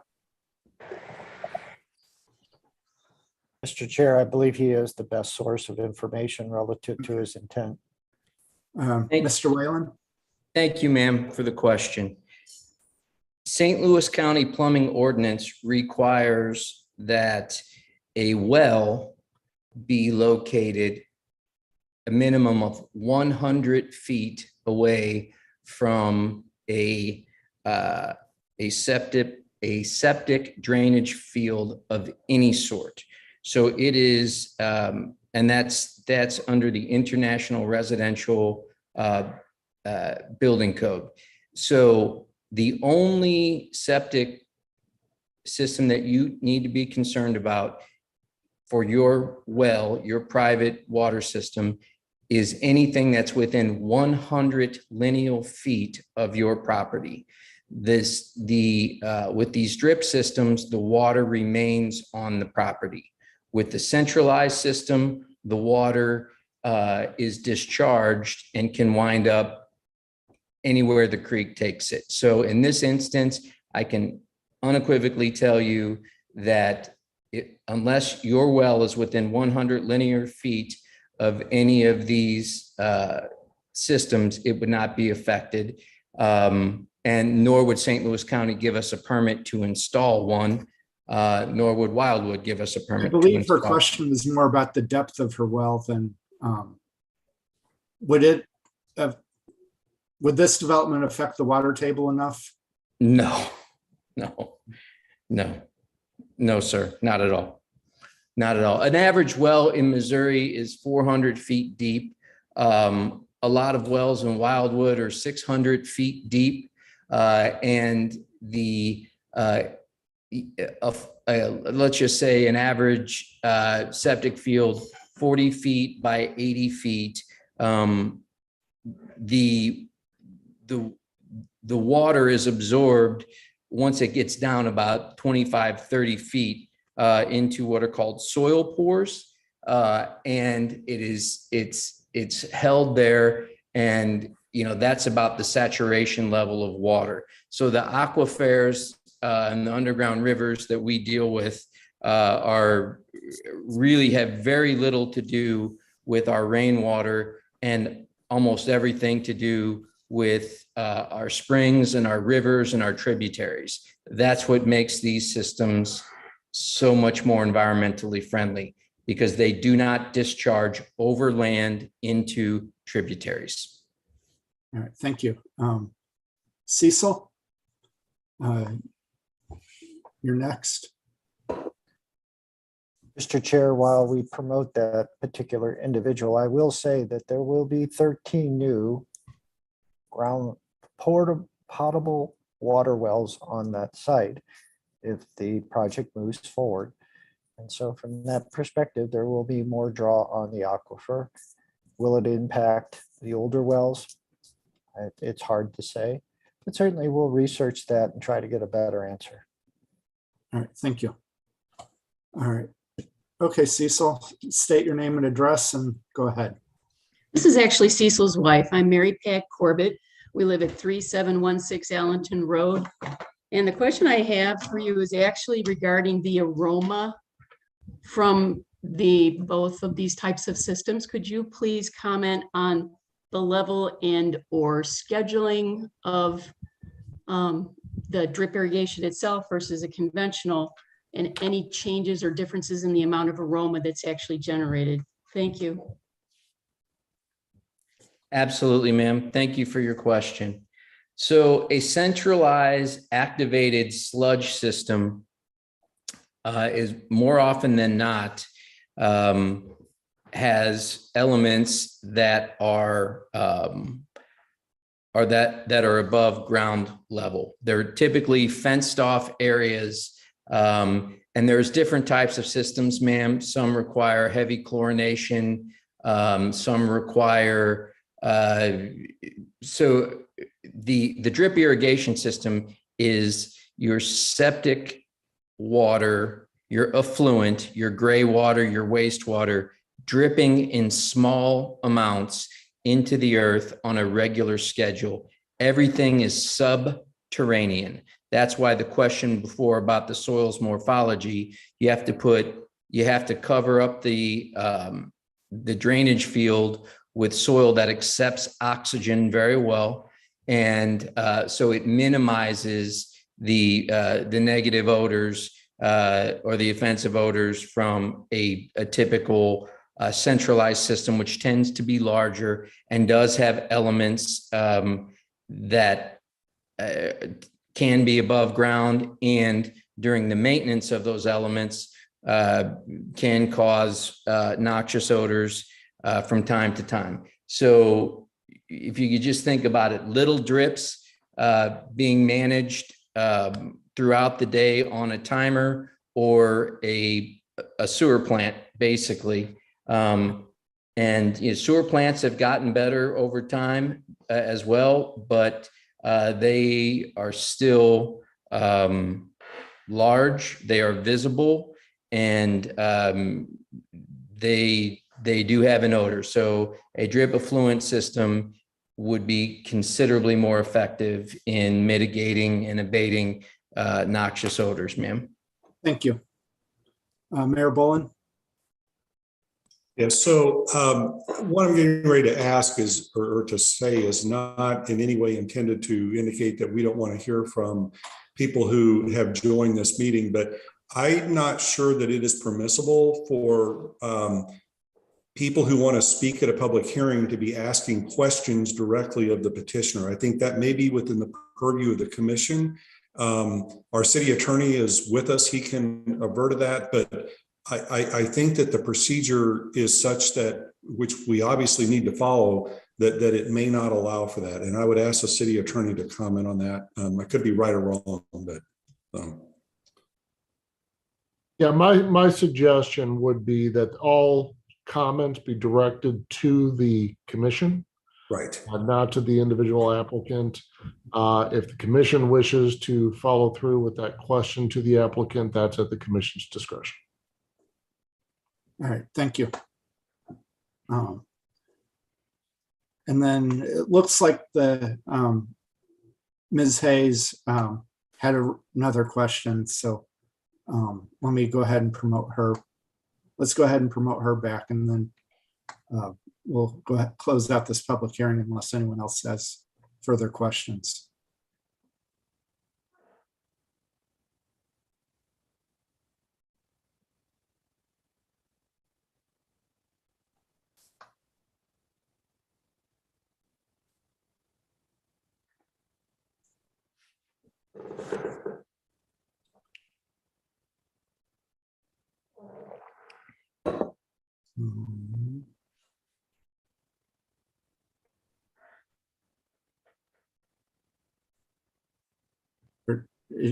Mr. Chair, it appears we've lost Oh, well, she just came back. There we go. Okay, sorry, I'm sorry. Here, I'm gonna give it to Adam. So I'm not concerned about the septic. I was wanting to know about the water, because when they put in Six Flags water park, a lot of people had to drill their wells deeper. My grandfather did on Melrose on the north side.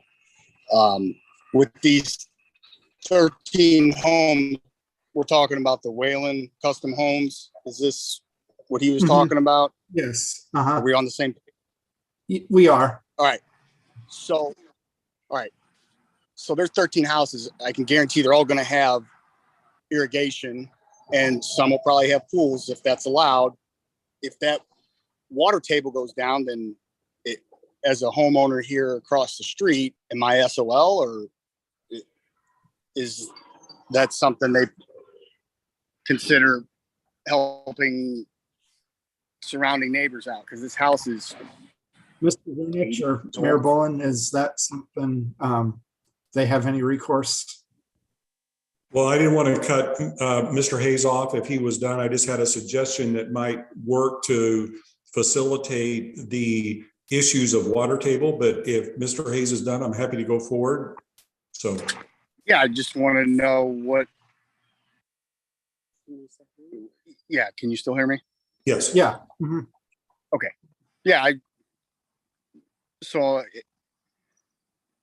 what, am I stuck with footing the bill because 13 big houses went across the street to now have water, since they're draining it for irrigation, water their house? So what I would suggest, with permission of the commission, is that the water table issues that have been raised relative to this proposal are such that I don't think any of us on the commission are experts on that. And this is a public hearing to have these kinds of issues raised. And so what I would suggest, without objection from the commission, is that in the report that comes back to the commission after this public hearing, that those issues be specifically determined with expert analysis and presented to the commission. And at that point, we can make an informed decision. But at this point, we're simply not able to do that because we're not experts on it. So I think these are definitely important things that ought to be addressed. And without objection, again,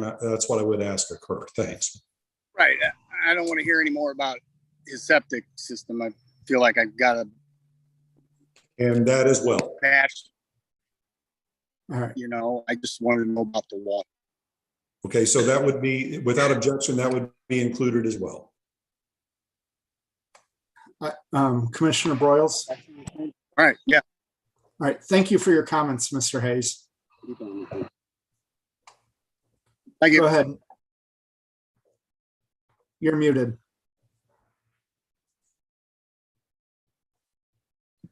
I just wanted to make a comment about Mr. Hayes's comment about the water table. We lived for 25 years west of Highway 109 in a 3-acre lot. And indeed, we had to extend our well, and it was attributed to the water park in Eureka. So I think he has a valid question, and I like what the mayor said. We are not professionals, but I know this happened to us and our several of our neighbors in Hawks Rest. So thank you. All right. Thank you. Any further comments or a motion to close this public hearing? One. So if we're going to do a study, it needs to be a mutually third party, not the study that's done by Whalen. That's just my 2 cents on that, because I'm not buying this. Dripfield and some of the other, we have a limestone substructure in Missouri. I would need some mutually agreed upon. This is my suggestion, Joe Boonich and team. So that's what I got to say. All right. Mr. Whalen, if you can make it quick. Yes, sir. The average household uses 350 to 450 with 4-bedroom household, 450 gallons of water per day. Okay. That is nothing compared to the hundreds of thousands of gallons of water that a water park uses. I'm more than happy to, I'm following the law of the state of Missouri. I'm following the law of St. Louis County. I'm following the uniform plumbing code under the International Residential Building Code. If you're going to ask me to do a specific study, I'm happy to do that. But every time we dig a well, and I do about 20 in Wildwood a year, we do an analysis of the site. We do a water assessment for that particular house. And, when we build at these elevations of 700 and 800 feet, we're drilling 600 feet or more for our water systems.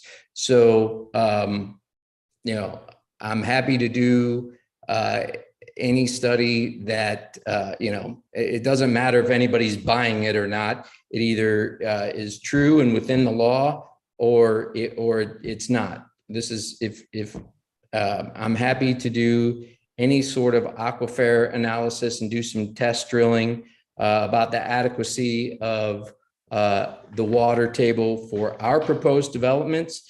But if somebody has a 200-foot well next to me and we dig 600 feet, they're two totally different aquifers. So, I want to be treated fairly and equally under the law.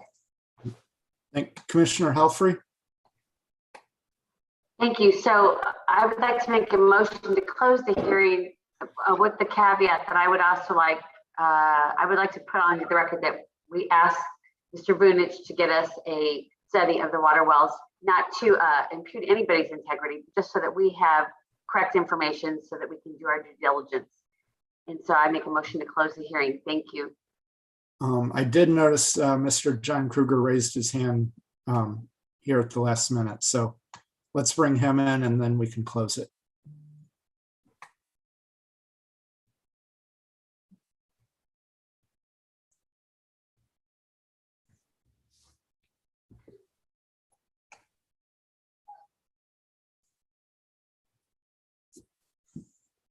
Mr. Kruger, go ahead and unmute yourself, state your name and address, and go ahead. Hi, my name is John Kruger. I live at 18 West Cedar in Webster Grove, 63119, but I am representing my father who lived at 18152 Manchester Road.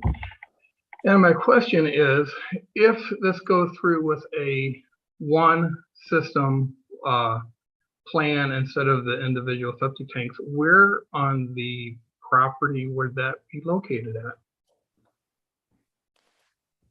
Mr. Vunich, or should I ask Mr. Whalen?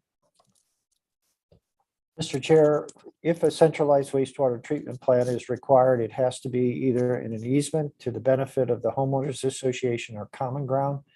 There is a 20-acre portion of this site that is intended to be open space or common ground. And my assumption would be it would be located there, and it's on the eastern end of the property or away from Route 100. All right, thank you. And all right, with that, Mr. Whalen. Sorry, sir. It would just have to be, it would have to be at a lower elevation for it to be able to have a legal discharge into the low flow creek that is off of Melrose. We could put it in that easement. We would probably have to create a new easement, but topographically it would have to be at a very low spot and not on understood. Yeah, it would have to be at a low elevation, not on the back 20 acres. It'd have to be lower. All right, thank you. Now, Commissioner Helfrey made a motion to close. Can I get a second? Mr. Chair, I believe that to be incorrect. Oh, And we'll determine that as part of our report. Oh, okay, sorry. I thought thank you. Seconded by Commissioner Ward. All those in favor say aye. Aye. Any opposed? Aye. All right, public hearing is closed. Thank you. All right, next on the agenda. Next item is a letter of recommendation, PZ 3-22, Tarl Vetter, 19301 Babbler Forest Road, Wildwood, Missouri, 63005, care of Sunpro Solar, LLC, 2531 North Patterson Avenue, Springfield, Missouri, 65803. A request for a conditional use permit, CUP, in the NU non-urban district, street address 19301 Babbler Forest Road, located at number 21Y 410116, for the installation of roof-mounted solar panels, which are to be so situated on the dwelling as to be visible from an adjoining roadway. This request is to be reviewed in accordance with Chapter 415.090 NU non-urban district regulations of the City of Wildwood zoning ordinance, which establishes standards and requirements for the installation of solar panels.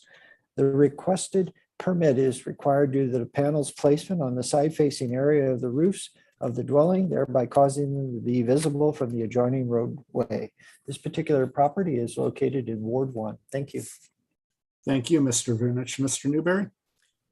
Thank you, Mr. Chair. Mr. Chair, members of the Planning and Zoning Commission, the department has prepared for your consideration a draft letter of recommendation regarding the matter that was just read into the record. At the Commission's June 6, 2022 meeting, the Planning and Zoning Commission acted unanimously to not support the requested conditional use permit for the roof-mounted solar energy system. This action is reflected in the draft letter of recommendation that is being presented to the Commission for final action tonight. The draft letter of recommendation is in the appropriate form for final action and to be forwarded to City Council for its receipt, filing, and consideration. And Mr. Chair and members of the Commission, the department's available for any questions. Thank you. Thank you, Mr. Newberry. And I believe I voted against that letter of recommendation. Excuse me, Mr. Chair, I misspoke. It was not a unanimous vote. There was one no vote. You're correct. Thank you for that. All right. Any discussion or a motion? Commissioner Depler? Yeah, I apologize. I wasn't here last month, and I was just wanting to follow up on what I may have missed based on the comment in the hearing before. Because I was thinking in the conversations that we'd had 2 months ago, that it seemed like it was a more favorable motion on this request. And I was just hoping somebody could get me up to speed real quick on why the vote was negative last time. All right, thank you. Thank you. Joe or Mr. Travis? Mr. Vunich? Sorry. Mr. Chair and members of the commission, there's only been 2 considerations of this request, one at public hearing where no vote was taken, and the other being the meeting where the department's information report was presented. And at that time, as is referenced, the vote was 7-1 to not authorize the solar panels on the portions of the roof visible from the adjoining roadway. If there were comments during the public hearing that were favorable, certainly that is part of the record. But again, the vote stands as presented.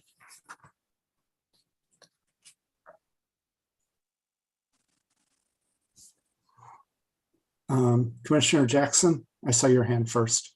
Oh, I think I'm doing this right. I'll make a motion to approve the city's letter. Mayor Bowen? Oh. I guess it's a letter of, it's not necessarily a letter of recommendation. I'm trying to figure out what it is, Joe. It is a letter of recommendation that reflects the commission's vote to deny the rooftop solar panels. So I make a motion to approve the letter of recommendation to deny the rooftop solar panels. Thank you, Mr. Vunich. Is there a second?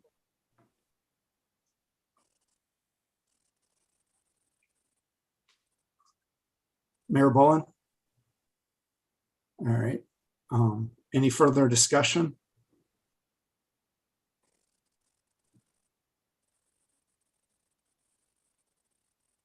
All right, roll call vote.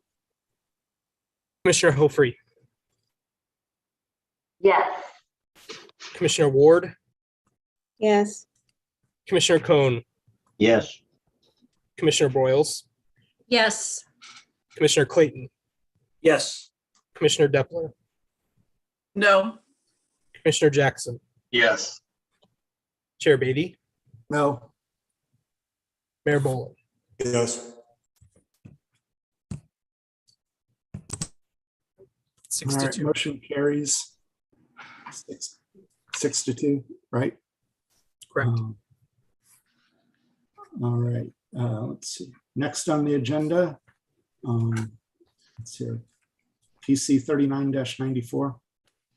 A response to a request regarding St. Louis County PC 39-94, the Grover Company, amended CA Plan Commercial District, Workplace District of the Town Center Regulating Plan, north side of Manchester Road, west of Taylor Road, street address 16917 Manchester Road, locator number 24V540163, which seeks a modification to the site-specific governing ordinance to allow for use of a portion of the subject site for an outdoor area for open play by pets with patrons visiting the business, i.e. pet runs. The additional requested use would be in conjunction with the current store for retail purposes, pet supplies, and planned future coffee shop or cafe. This particular site is located in Ward 8. Thank you, Mr. Vernich. Mr. Newberry? Mr. Chair, in this particular case, the Department of Planning has prepared the letter of recommendation in the appropriate form for forwarding to City Council. The appropriate form reflects the Planning and Zoning Commission's unanimous denial of the request for pet runs at this location. If there are any questions or comments, the department will be available. Thank you. All right, thank you, Mr. Vernich. Any discussion or motion?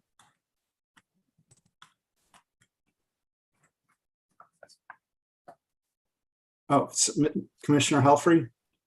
Make a motion to approve the letter of recommendation. All right, thank you. Is there a second? Seconded by Commissioner Broyles. Any discussion? Roll call vote.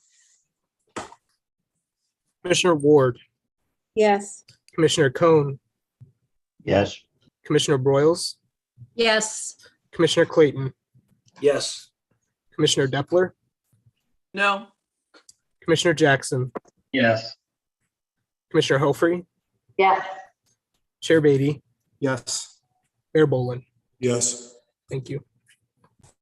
All right, Mr. Vernich, next on the agenda. EZ 4-22, City of Wildwood Planning and Zoning Commission, care of the Department of Planning and Parks, 16860 Main Street, Wildwood, Missouri, 63040.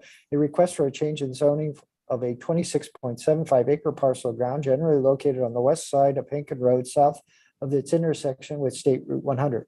Street address 4064 Hankin Road, locator number 26Y340014, from the NU non-urban resident district to the PS Park and Scenic District. The subject property was donated to the City of Wildwood by its previous owner and currently has several existing structures and buildings on the property, inclusive of a single-family dwelling and a number of accessory sheds. The deed restrictions established by the donor set out the conditions associated with the future use of the property, which includes such being free of charge, it being maintained as an undeveloped wildlife refuge and preserve for the purposes of picnicking, bird watching, hiking, and fishing, hunting, shooting, or killing not being permitted, the property remaining in its natural state, and such being named Burtner Park. This particular property is located in Ward 6. Thank you. Thank you, Mr. Vernich. Ms. Ripito? Thank you, Mr. Chair. Mr. Chair, members of the Planning and Zoning Commission, the Department of Planning has prepared for your consideration a draft letter of recommendation on the matter just read onto the record. At the previous meeting, the Planning and Zoning Commission, the commission voted 8-0 to grant a request for the change in zoning of this 27-acre parcel from non-urban residence district to park and scenic district. The draft letter of recommendation summarizes the reasons for support, which include the existing deed restrictions that limit the property's use, consistency in rezoning other properties to park, and good planning practices. The draft letter of recommendation is ready for consideration and final action tonight and is formatted to be forwarded to the City Council for final action. Thank you, Mr. Chair. Thank you, Ms. Ripito. Any discussion or motion?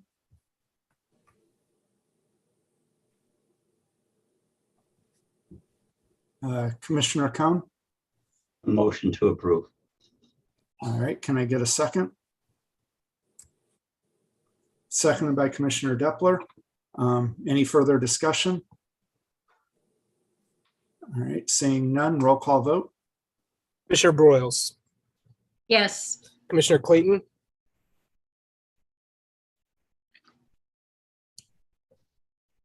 come back to Mr. Clayton, who's muted. Commissioner Depler, Yes. Commissioner Jackson, Yes. Commissioner Helfrey, Yes. Commissioner Ward, Yes. Commissioner Cohn, Yes. Commissioner Clayton. Yes. Thank you, sir. Chair Beatty, Yes. Mayor Boland. Yes. Thank you. All right, motion Thank you. passes. All right, next on the agenda, Mr. Vunich.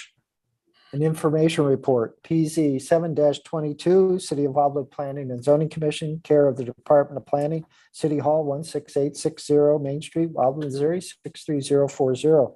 A request for consideration of possible additions or changes to the regulations that are associated with Chapter 415.030 definitions, Chapter 415.090 NU non-urban resident district, Chapter 415.110 R1 1 acre resident district, Chapter 415.120 R1A 22,000 square foot resident district, Chapter 415.130 R2 15,000 square foot resident district, Chapter 415.140 R3 10,000 square foot resident district, Chapter 415.150 R4 7,500 square foot resident district, and Chapter 415.160 R6A 4,500 square foot resident district regulations of the City of Wildwood zoning ordinance, which would consider better defining current regulations while potentially introducing new requirements relative to the installation and maintenance of fences.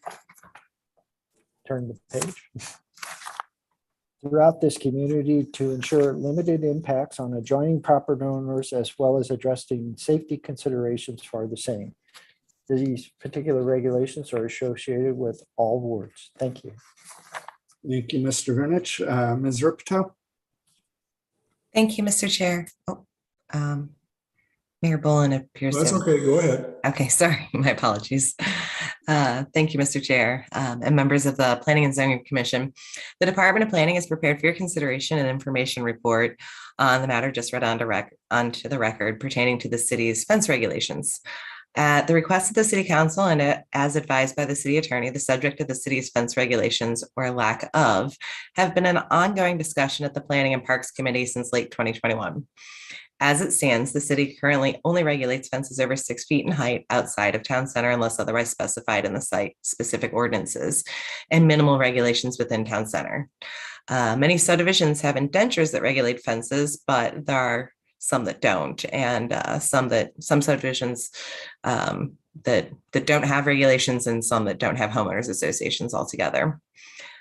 Because fences can have such an impact on both the character and safety in a neighborhood, the committee felt that it was important to include some standards, but was cautious not to overregulate. They concluded that there should be some minimum provisions pertaining to location and type of fences in front yards. Ultimately, the Planning and Parks Committee made a recommendation that was reviewed by the City Attorney and City Council and now comes before the Commission. These changes were detailed in the public hearing held at the last meeting, but in summary, include adding definitions for fences, deer fences, and require that fences located in the front yard must be less than 6 feet in height, have an opaque value of less than 60%, are not allowed within 10 feet of a pavement of the road or in the site distance triangle, and additional provisions allowing existing fences that don't meet the regulations to be considered legal non-conforming, and noting that these regulations shall not impact stricter regulations from the building code or homeowners associations. Additionally, one of the key points that came out in the committee's process was consideration of Wildwood's rural areas, and the issue of deer fencing. So special provision was made for those. Based on the time and consideration taken into creating these regulations that would maintain the aesthetics and character of Wildwood, as well as the safety of the residents, the Department of Planning is recommending the requested changes and additions be supported by the Planning and Zoning Commission, and a favorable recommendation to be forwarded to the City Council for its consideration and action as well. And with that, that concludes the department's presentation. But if you have any questions, we are here to answer them. And thank you. Thank you, Ms. Ripito. Mayor Boland. I move that the proposed changes be adopted. All right, thank you. Is there a second? Second by Commissioner Ward. Any further discussion? Okay, roll call vote. Commissioner Clayton, Yes. Commissioner Depler, Yes. Commissioner Jackson, Yes. Commissioner Helfrey, Yes. Commissioner Ward, Yes. Commissioner Cohn, Yes. Commissioner Boyles, Yes. Chair Beatty, Yes. Mayor Boland. Yes. Thank you. Motion passes. Chairman Beatty, may I say something real quick? Yeah. I don't know if anyone's seen it. I don't know if it applies to what we just passed, but I've been taking my pets to the vet, had made a couple runs. There's a fence on Fox Creek Drive that's made out of cedar. Has anyone seen that? Just, you might drive by and look at it sometime. It's quite interesting. I'm just gonna say, it's worth the drive. I don't know if this applies, but you might. Mr. I haven't Jackson, we'll take a look. Yeah. Do you, well, oh, well, we already passed it, so I won't say anything. Next on the agenda. Well, Mr. Chairman, I was just going to ask if I may, that Commissioner Jackson's note of that item, as Mr. Vintage indicated, would be reviewed, in fact, be reviewed for the reasons that he mentioned. Thank you.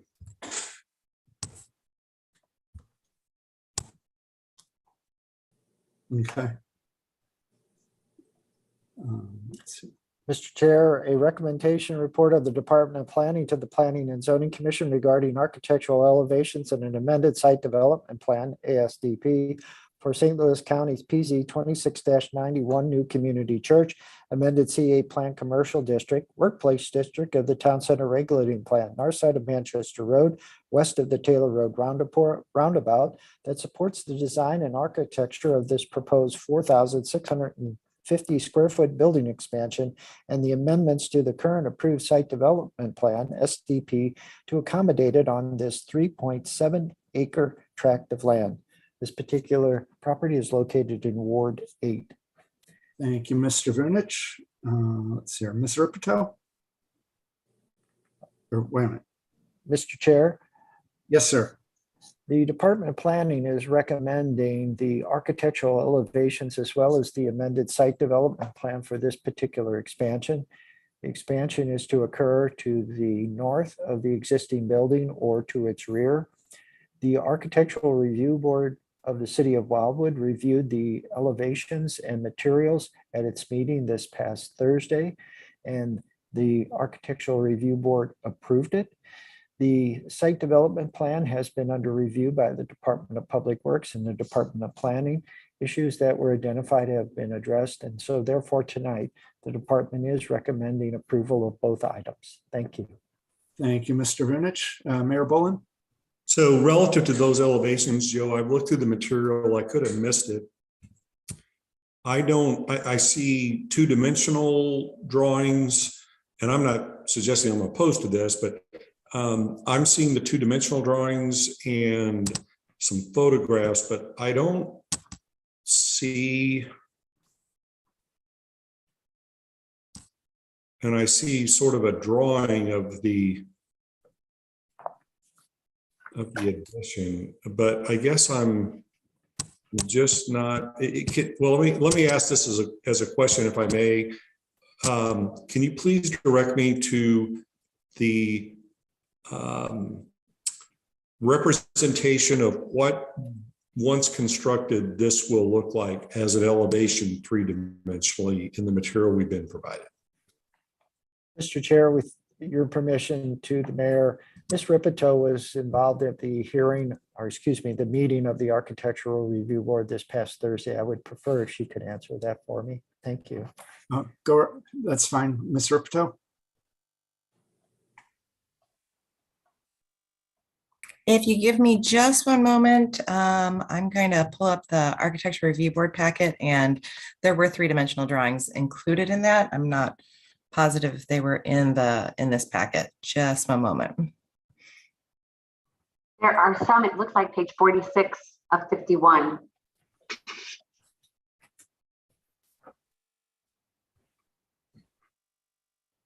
Specifically, page 49, is that, if you could just go to page 49, Ms. Ripito, is that what we're talking about basically on the left side of the church?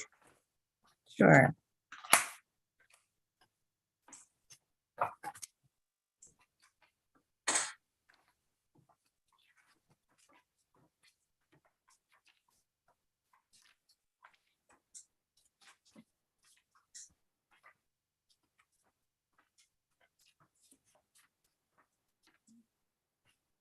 I don't see it in a paper copy. Oh, looks like Travis has it pulled up. There we go. So these are the 3D renderings that were presented at the Architectural Review Board last week.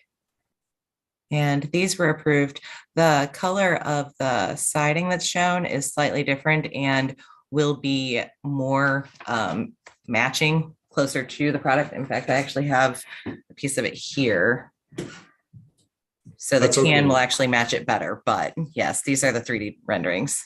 Okay, so page 46 of the attachment, or I'm sorry, of the PDF that we've been provided, that is the most representative of what this is going to look like. Is that correct? Correct.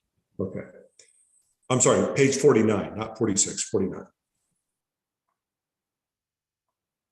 Yes, well, that is correct. It's actually 40, as Commissioner Helfrey, I think, mentioned, but what people are going to see from the street most, I think, readily appears to me to be page 49. Is that correct? And is that what is being proposed as it's going to look once it's done? If you look at the front, if you look at the screen that's pulled up right now, that's showing the front of the building. And then if you look at the rendering below there, the part that's shown in the darker grayish greenish, that's actually the rear of the building that abuts a wooded area. So it's not going to be very visible. This is actually visible from the parking lot and towards the rear of the parking lot. So it won't be very visible from the street, if at all. I got it. Thank you so much. Appreciate it. No problem. So my understanding is that this is basically just going straight back from where they are. Exactly, Mr. Chair. Mm-hmm. All right. Any further discussion or a motion? Commissioner Helfrey? I make a motion to approve. Thank you. Motion by Commissioner Helfrey, seconded by Mayor Boland. Further discussion? Roll call vote. Commissioner Depler, Yes. Commissioner Jackson, Yes. Commissioner Helfrey, Yes. Commissioner Ward, Yes. Commissioner Cohn, Yes. Commissioner Boyles, Yes. Commissioner Clayton, Yes. Chair Beatty, Yes. Mayor Boland. Yes. Thank you. Motion carries. All right. Let me find my agenda again here.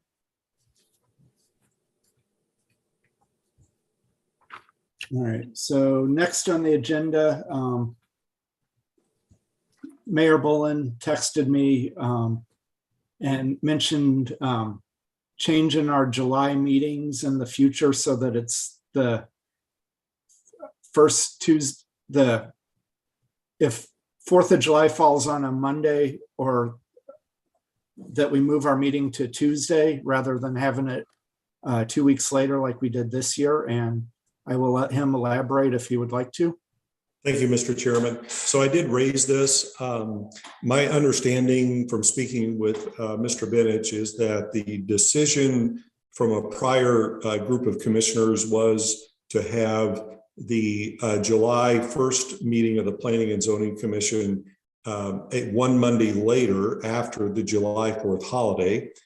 And while that may have had merit when the commission had 2 meetings a month, now that it's having 1 meeting a month, that really does, as you're seeing this evening, move a lot of things to that agenda. And so I would suggest, and it also, more importantly, places petitioners, residents that want to comment on items, at a delay. So that I think is a little. Oh, did you freeze?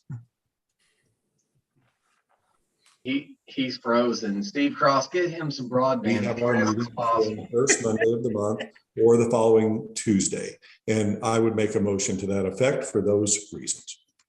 You cut out during a lot of that. So can you restate the motion real quick? Sure. I'm sorry.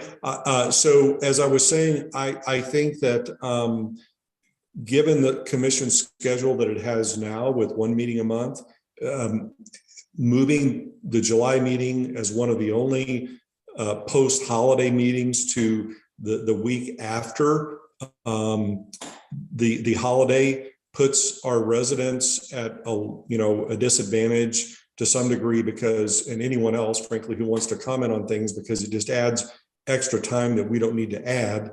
And so given the schedule that we have now with 1 meeting a month, I would propose that we treat the July 4th holiday as we do any other holiday that falls on a Monday, and have the meeting of the commission on the Tuesday following that holiday rather than a week later. And that would be my motion for those reasons.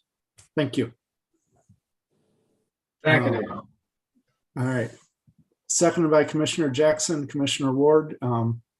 Any discussion?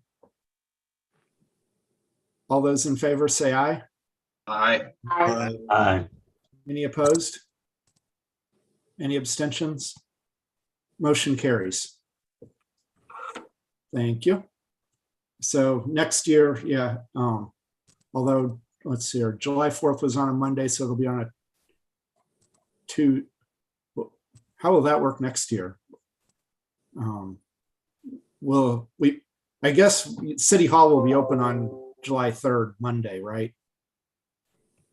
Okay, so we'll have it that night. We will cross that bridge next year. Okay, sounds good.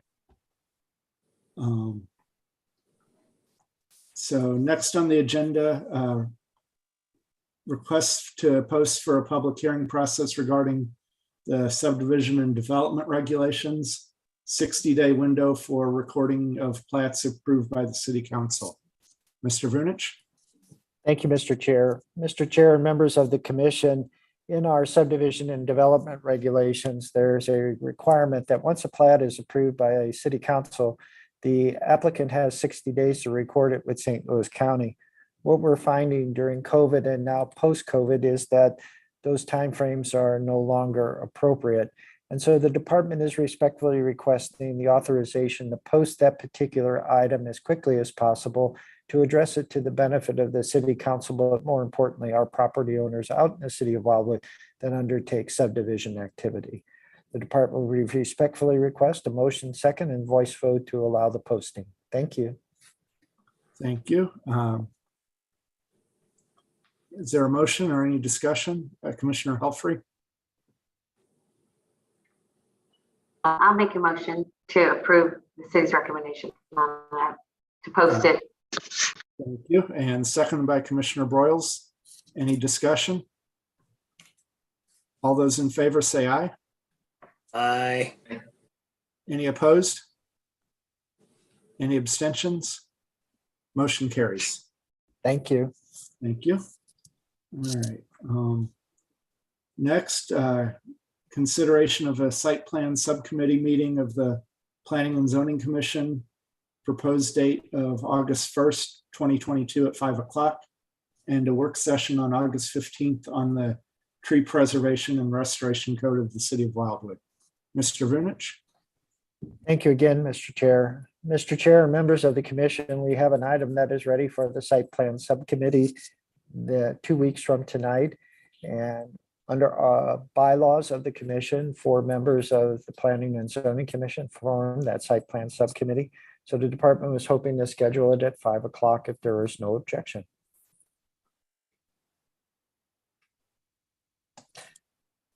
Secondly, as you know, it has been over a year since we had an in-depth discussion of the tree preservation and restoration code.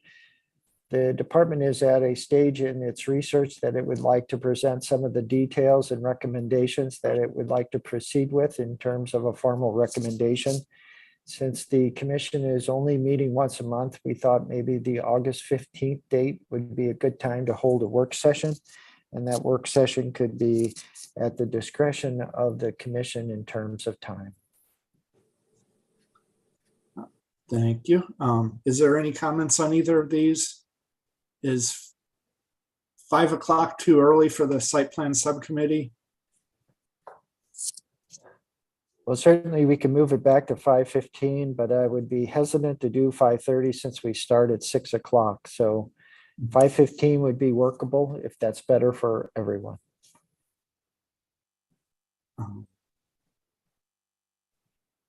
Commissioner Depler? Not that it matters, but I will not be here on that date. I'll be on vacation, so I will concede my opinion. Good for you on your vacation. I can't wait. I hear you. Commissioner Helfrey? So are you just looking for a vote to say, yes, that time is fine for us? Is that what we're looking for? That would be my preference. We hate to schedule something where there are obviously not enough members to participate or it creates a problem for the members. So we are asking if that's okay. So we would do a Zoom at 5? Yes, And ma'am. then a Zoom at 6? Yes, ma'am. Okay. I'll make a motion to approve. Is that what you're looking for? Yes, ma'am. Okay, that's it. And for the site plan subcommittee, we only need 4, correct? 4. Okay. But everyone is welcome. Always. So for this 5 o'clock site plan subcommittee, all those in favor, let's hear. I need a second. Okay, I'll give it to you, but I'm not even on it. And I'm just, would you please call the vote of the 4 people on it that I don't know, because they're the ones that matter here, and I'll follow along whatever the 4 say. Well, I don't think we ever established a specific 4. It's just, it's anyone on the commission is on the committee. And whoever can show up, great. Oh, so I haven't been invited. I got it. No, just kidding. I invite you. I would like for you to lead it, Mr. Jackson. Oh my gosh. All right. All those in favor say aye. Aye. Aye. Any opposed? Any abstain? All right. So 5 o'clock site plan subcommittee next time, and then August 15th for the tree preservation and restoration code. Again, the time would be at the discretion of the commission, and the department promises it will be no longer than 60 minutes.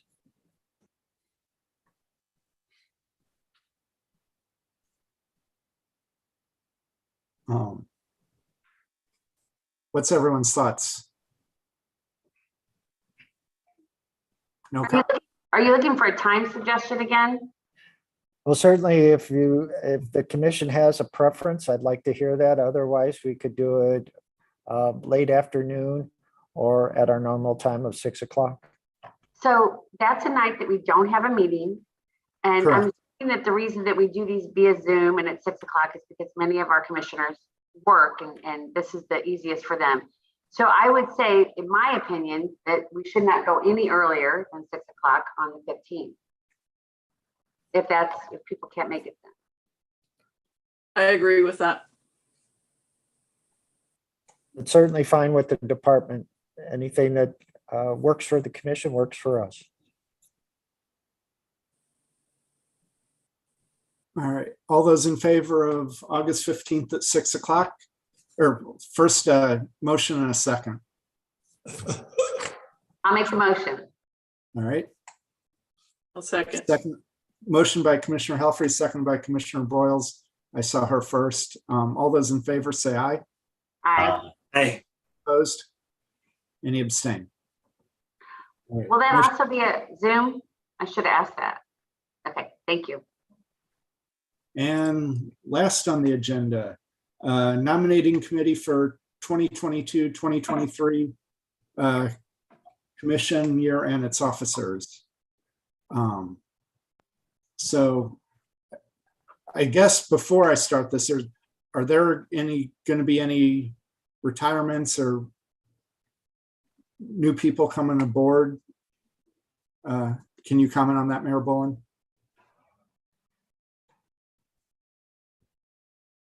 No. No. Oh. All right. So normally we have about a 4-person nominating committee to establish officers for the next calendar year. If you want to be on that committee, let Joe or Travis know, and at the next meeting, we'll establish the committee and set our slate of officers for the September, hopefully to establish it for the September meeting. I have a quick question to Joe. Who was on the committee last year? Mr. Jackson, I wish I could remember that, but I don't. And so I'll send out an email with the 4 that participated last year tomorrow. Wow, those 4 are lucky, because I was going to just make a motion right here that they stay the same. I'd throw it back to the commission members. Does anybody remember if they were on the committee last year? Please raise your hand. I was. I think I was. It was Commissioner Beatty, Commissioner Depler, and Commissioner Helfrey on the committee. Sound like a winning formula. Do you guys want to do it again? I'll make that motion right now. We're done. I'd like Mr. Jackson to be the captain of the team. Mr. Jackson. I'll second it. All right, there it is. Okay. Wait, that's just the people that pick, right? We're just the ones that pick. We're not the ones that. Correct. All right. So I guess now are they willing to serve, Beatty? That's the question. I'm willing to do it again. All right. So there's a motion and a second. Now we can vote if there's no discussion. It's set. It's done. Well, should we have the committee meeting first to keep it formal? According to the bylaws, we have to have the nominating committee. I would defer to Mr. Young if we can bypass that, and if there's a motion on the floor to take action tonight.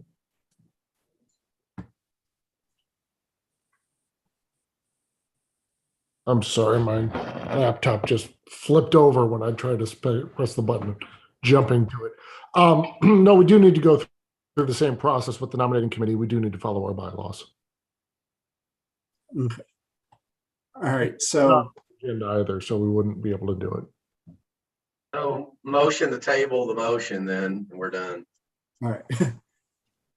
So the nominating committee of Commissioner Helfrey, Commissioner Depler, Commissioner Broyles, and myself, that can be established tonight, though, correct? Correct. I believe that's what the intention was, to have that discussion. Yes. Okay. Sounds all right. All those in favor of that being the nominating committee, say aye. Aye. Any opposed? Any abstain? All right, motion carried. Oh, Mayor Bowen? No, just a comment under remarks after we're done with this. I voted in favor of that. All right. So we will meet as a committee at a time that works for all of us, and Joe or Travis will coordinate it. And I'll turn the floor over to Mayor Bowen. Well, just real quickly, I just wanted to take a point of personal privilege here to say thanks to each one of you for all that you do for our residents. And tonight's meeting was no different than all the past ones. The discussion's excellent and you do a terrific job, and I just wanted to thank you. Thank you. With that, can I get a motion to adjourn? Motion by Commissioner Helfrey, seconded by Commissioner Clayton. All those in favor say aye. Aye. Aye. Any opposed? All right. Got through it a little faster than I thought we might. Have a good night. Thank you all.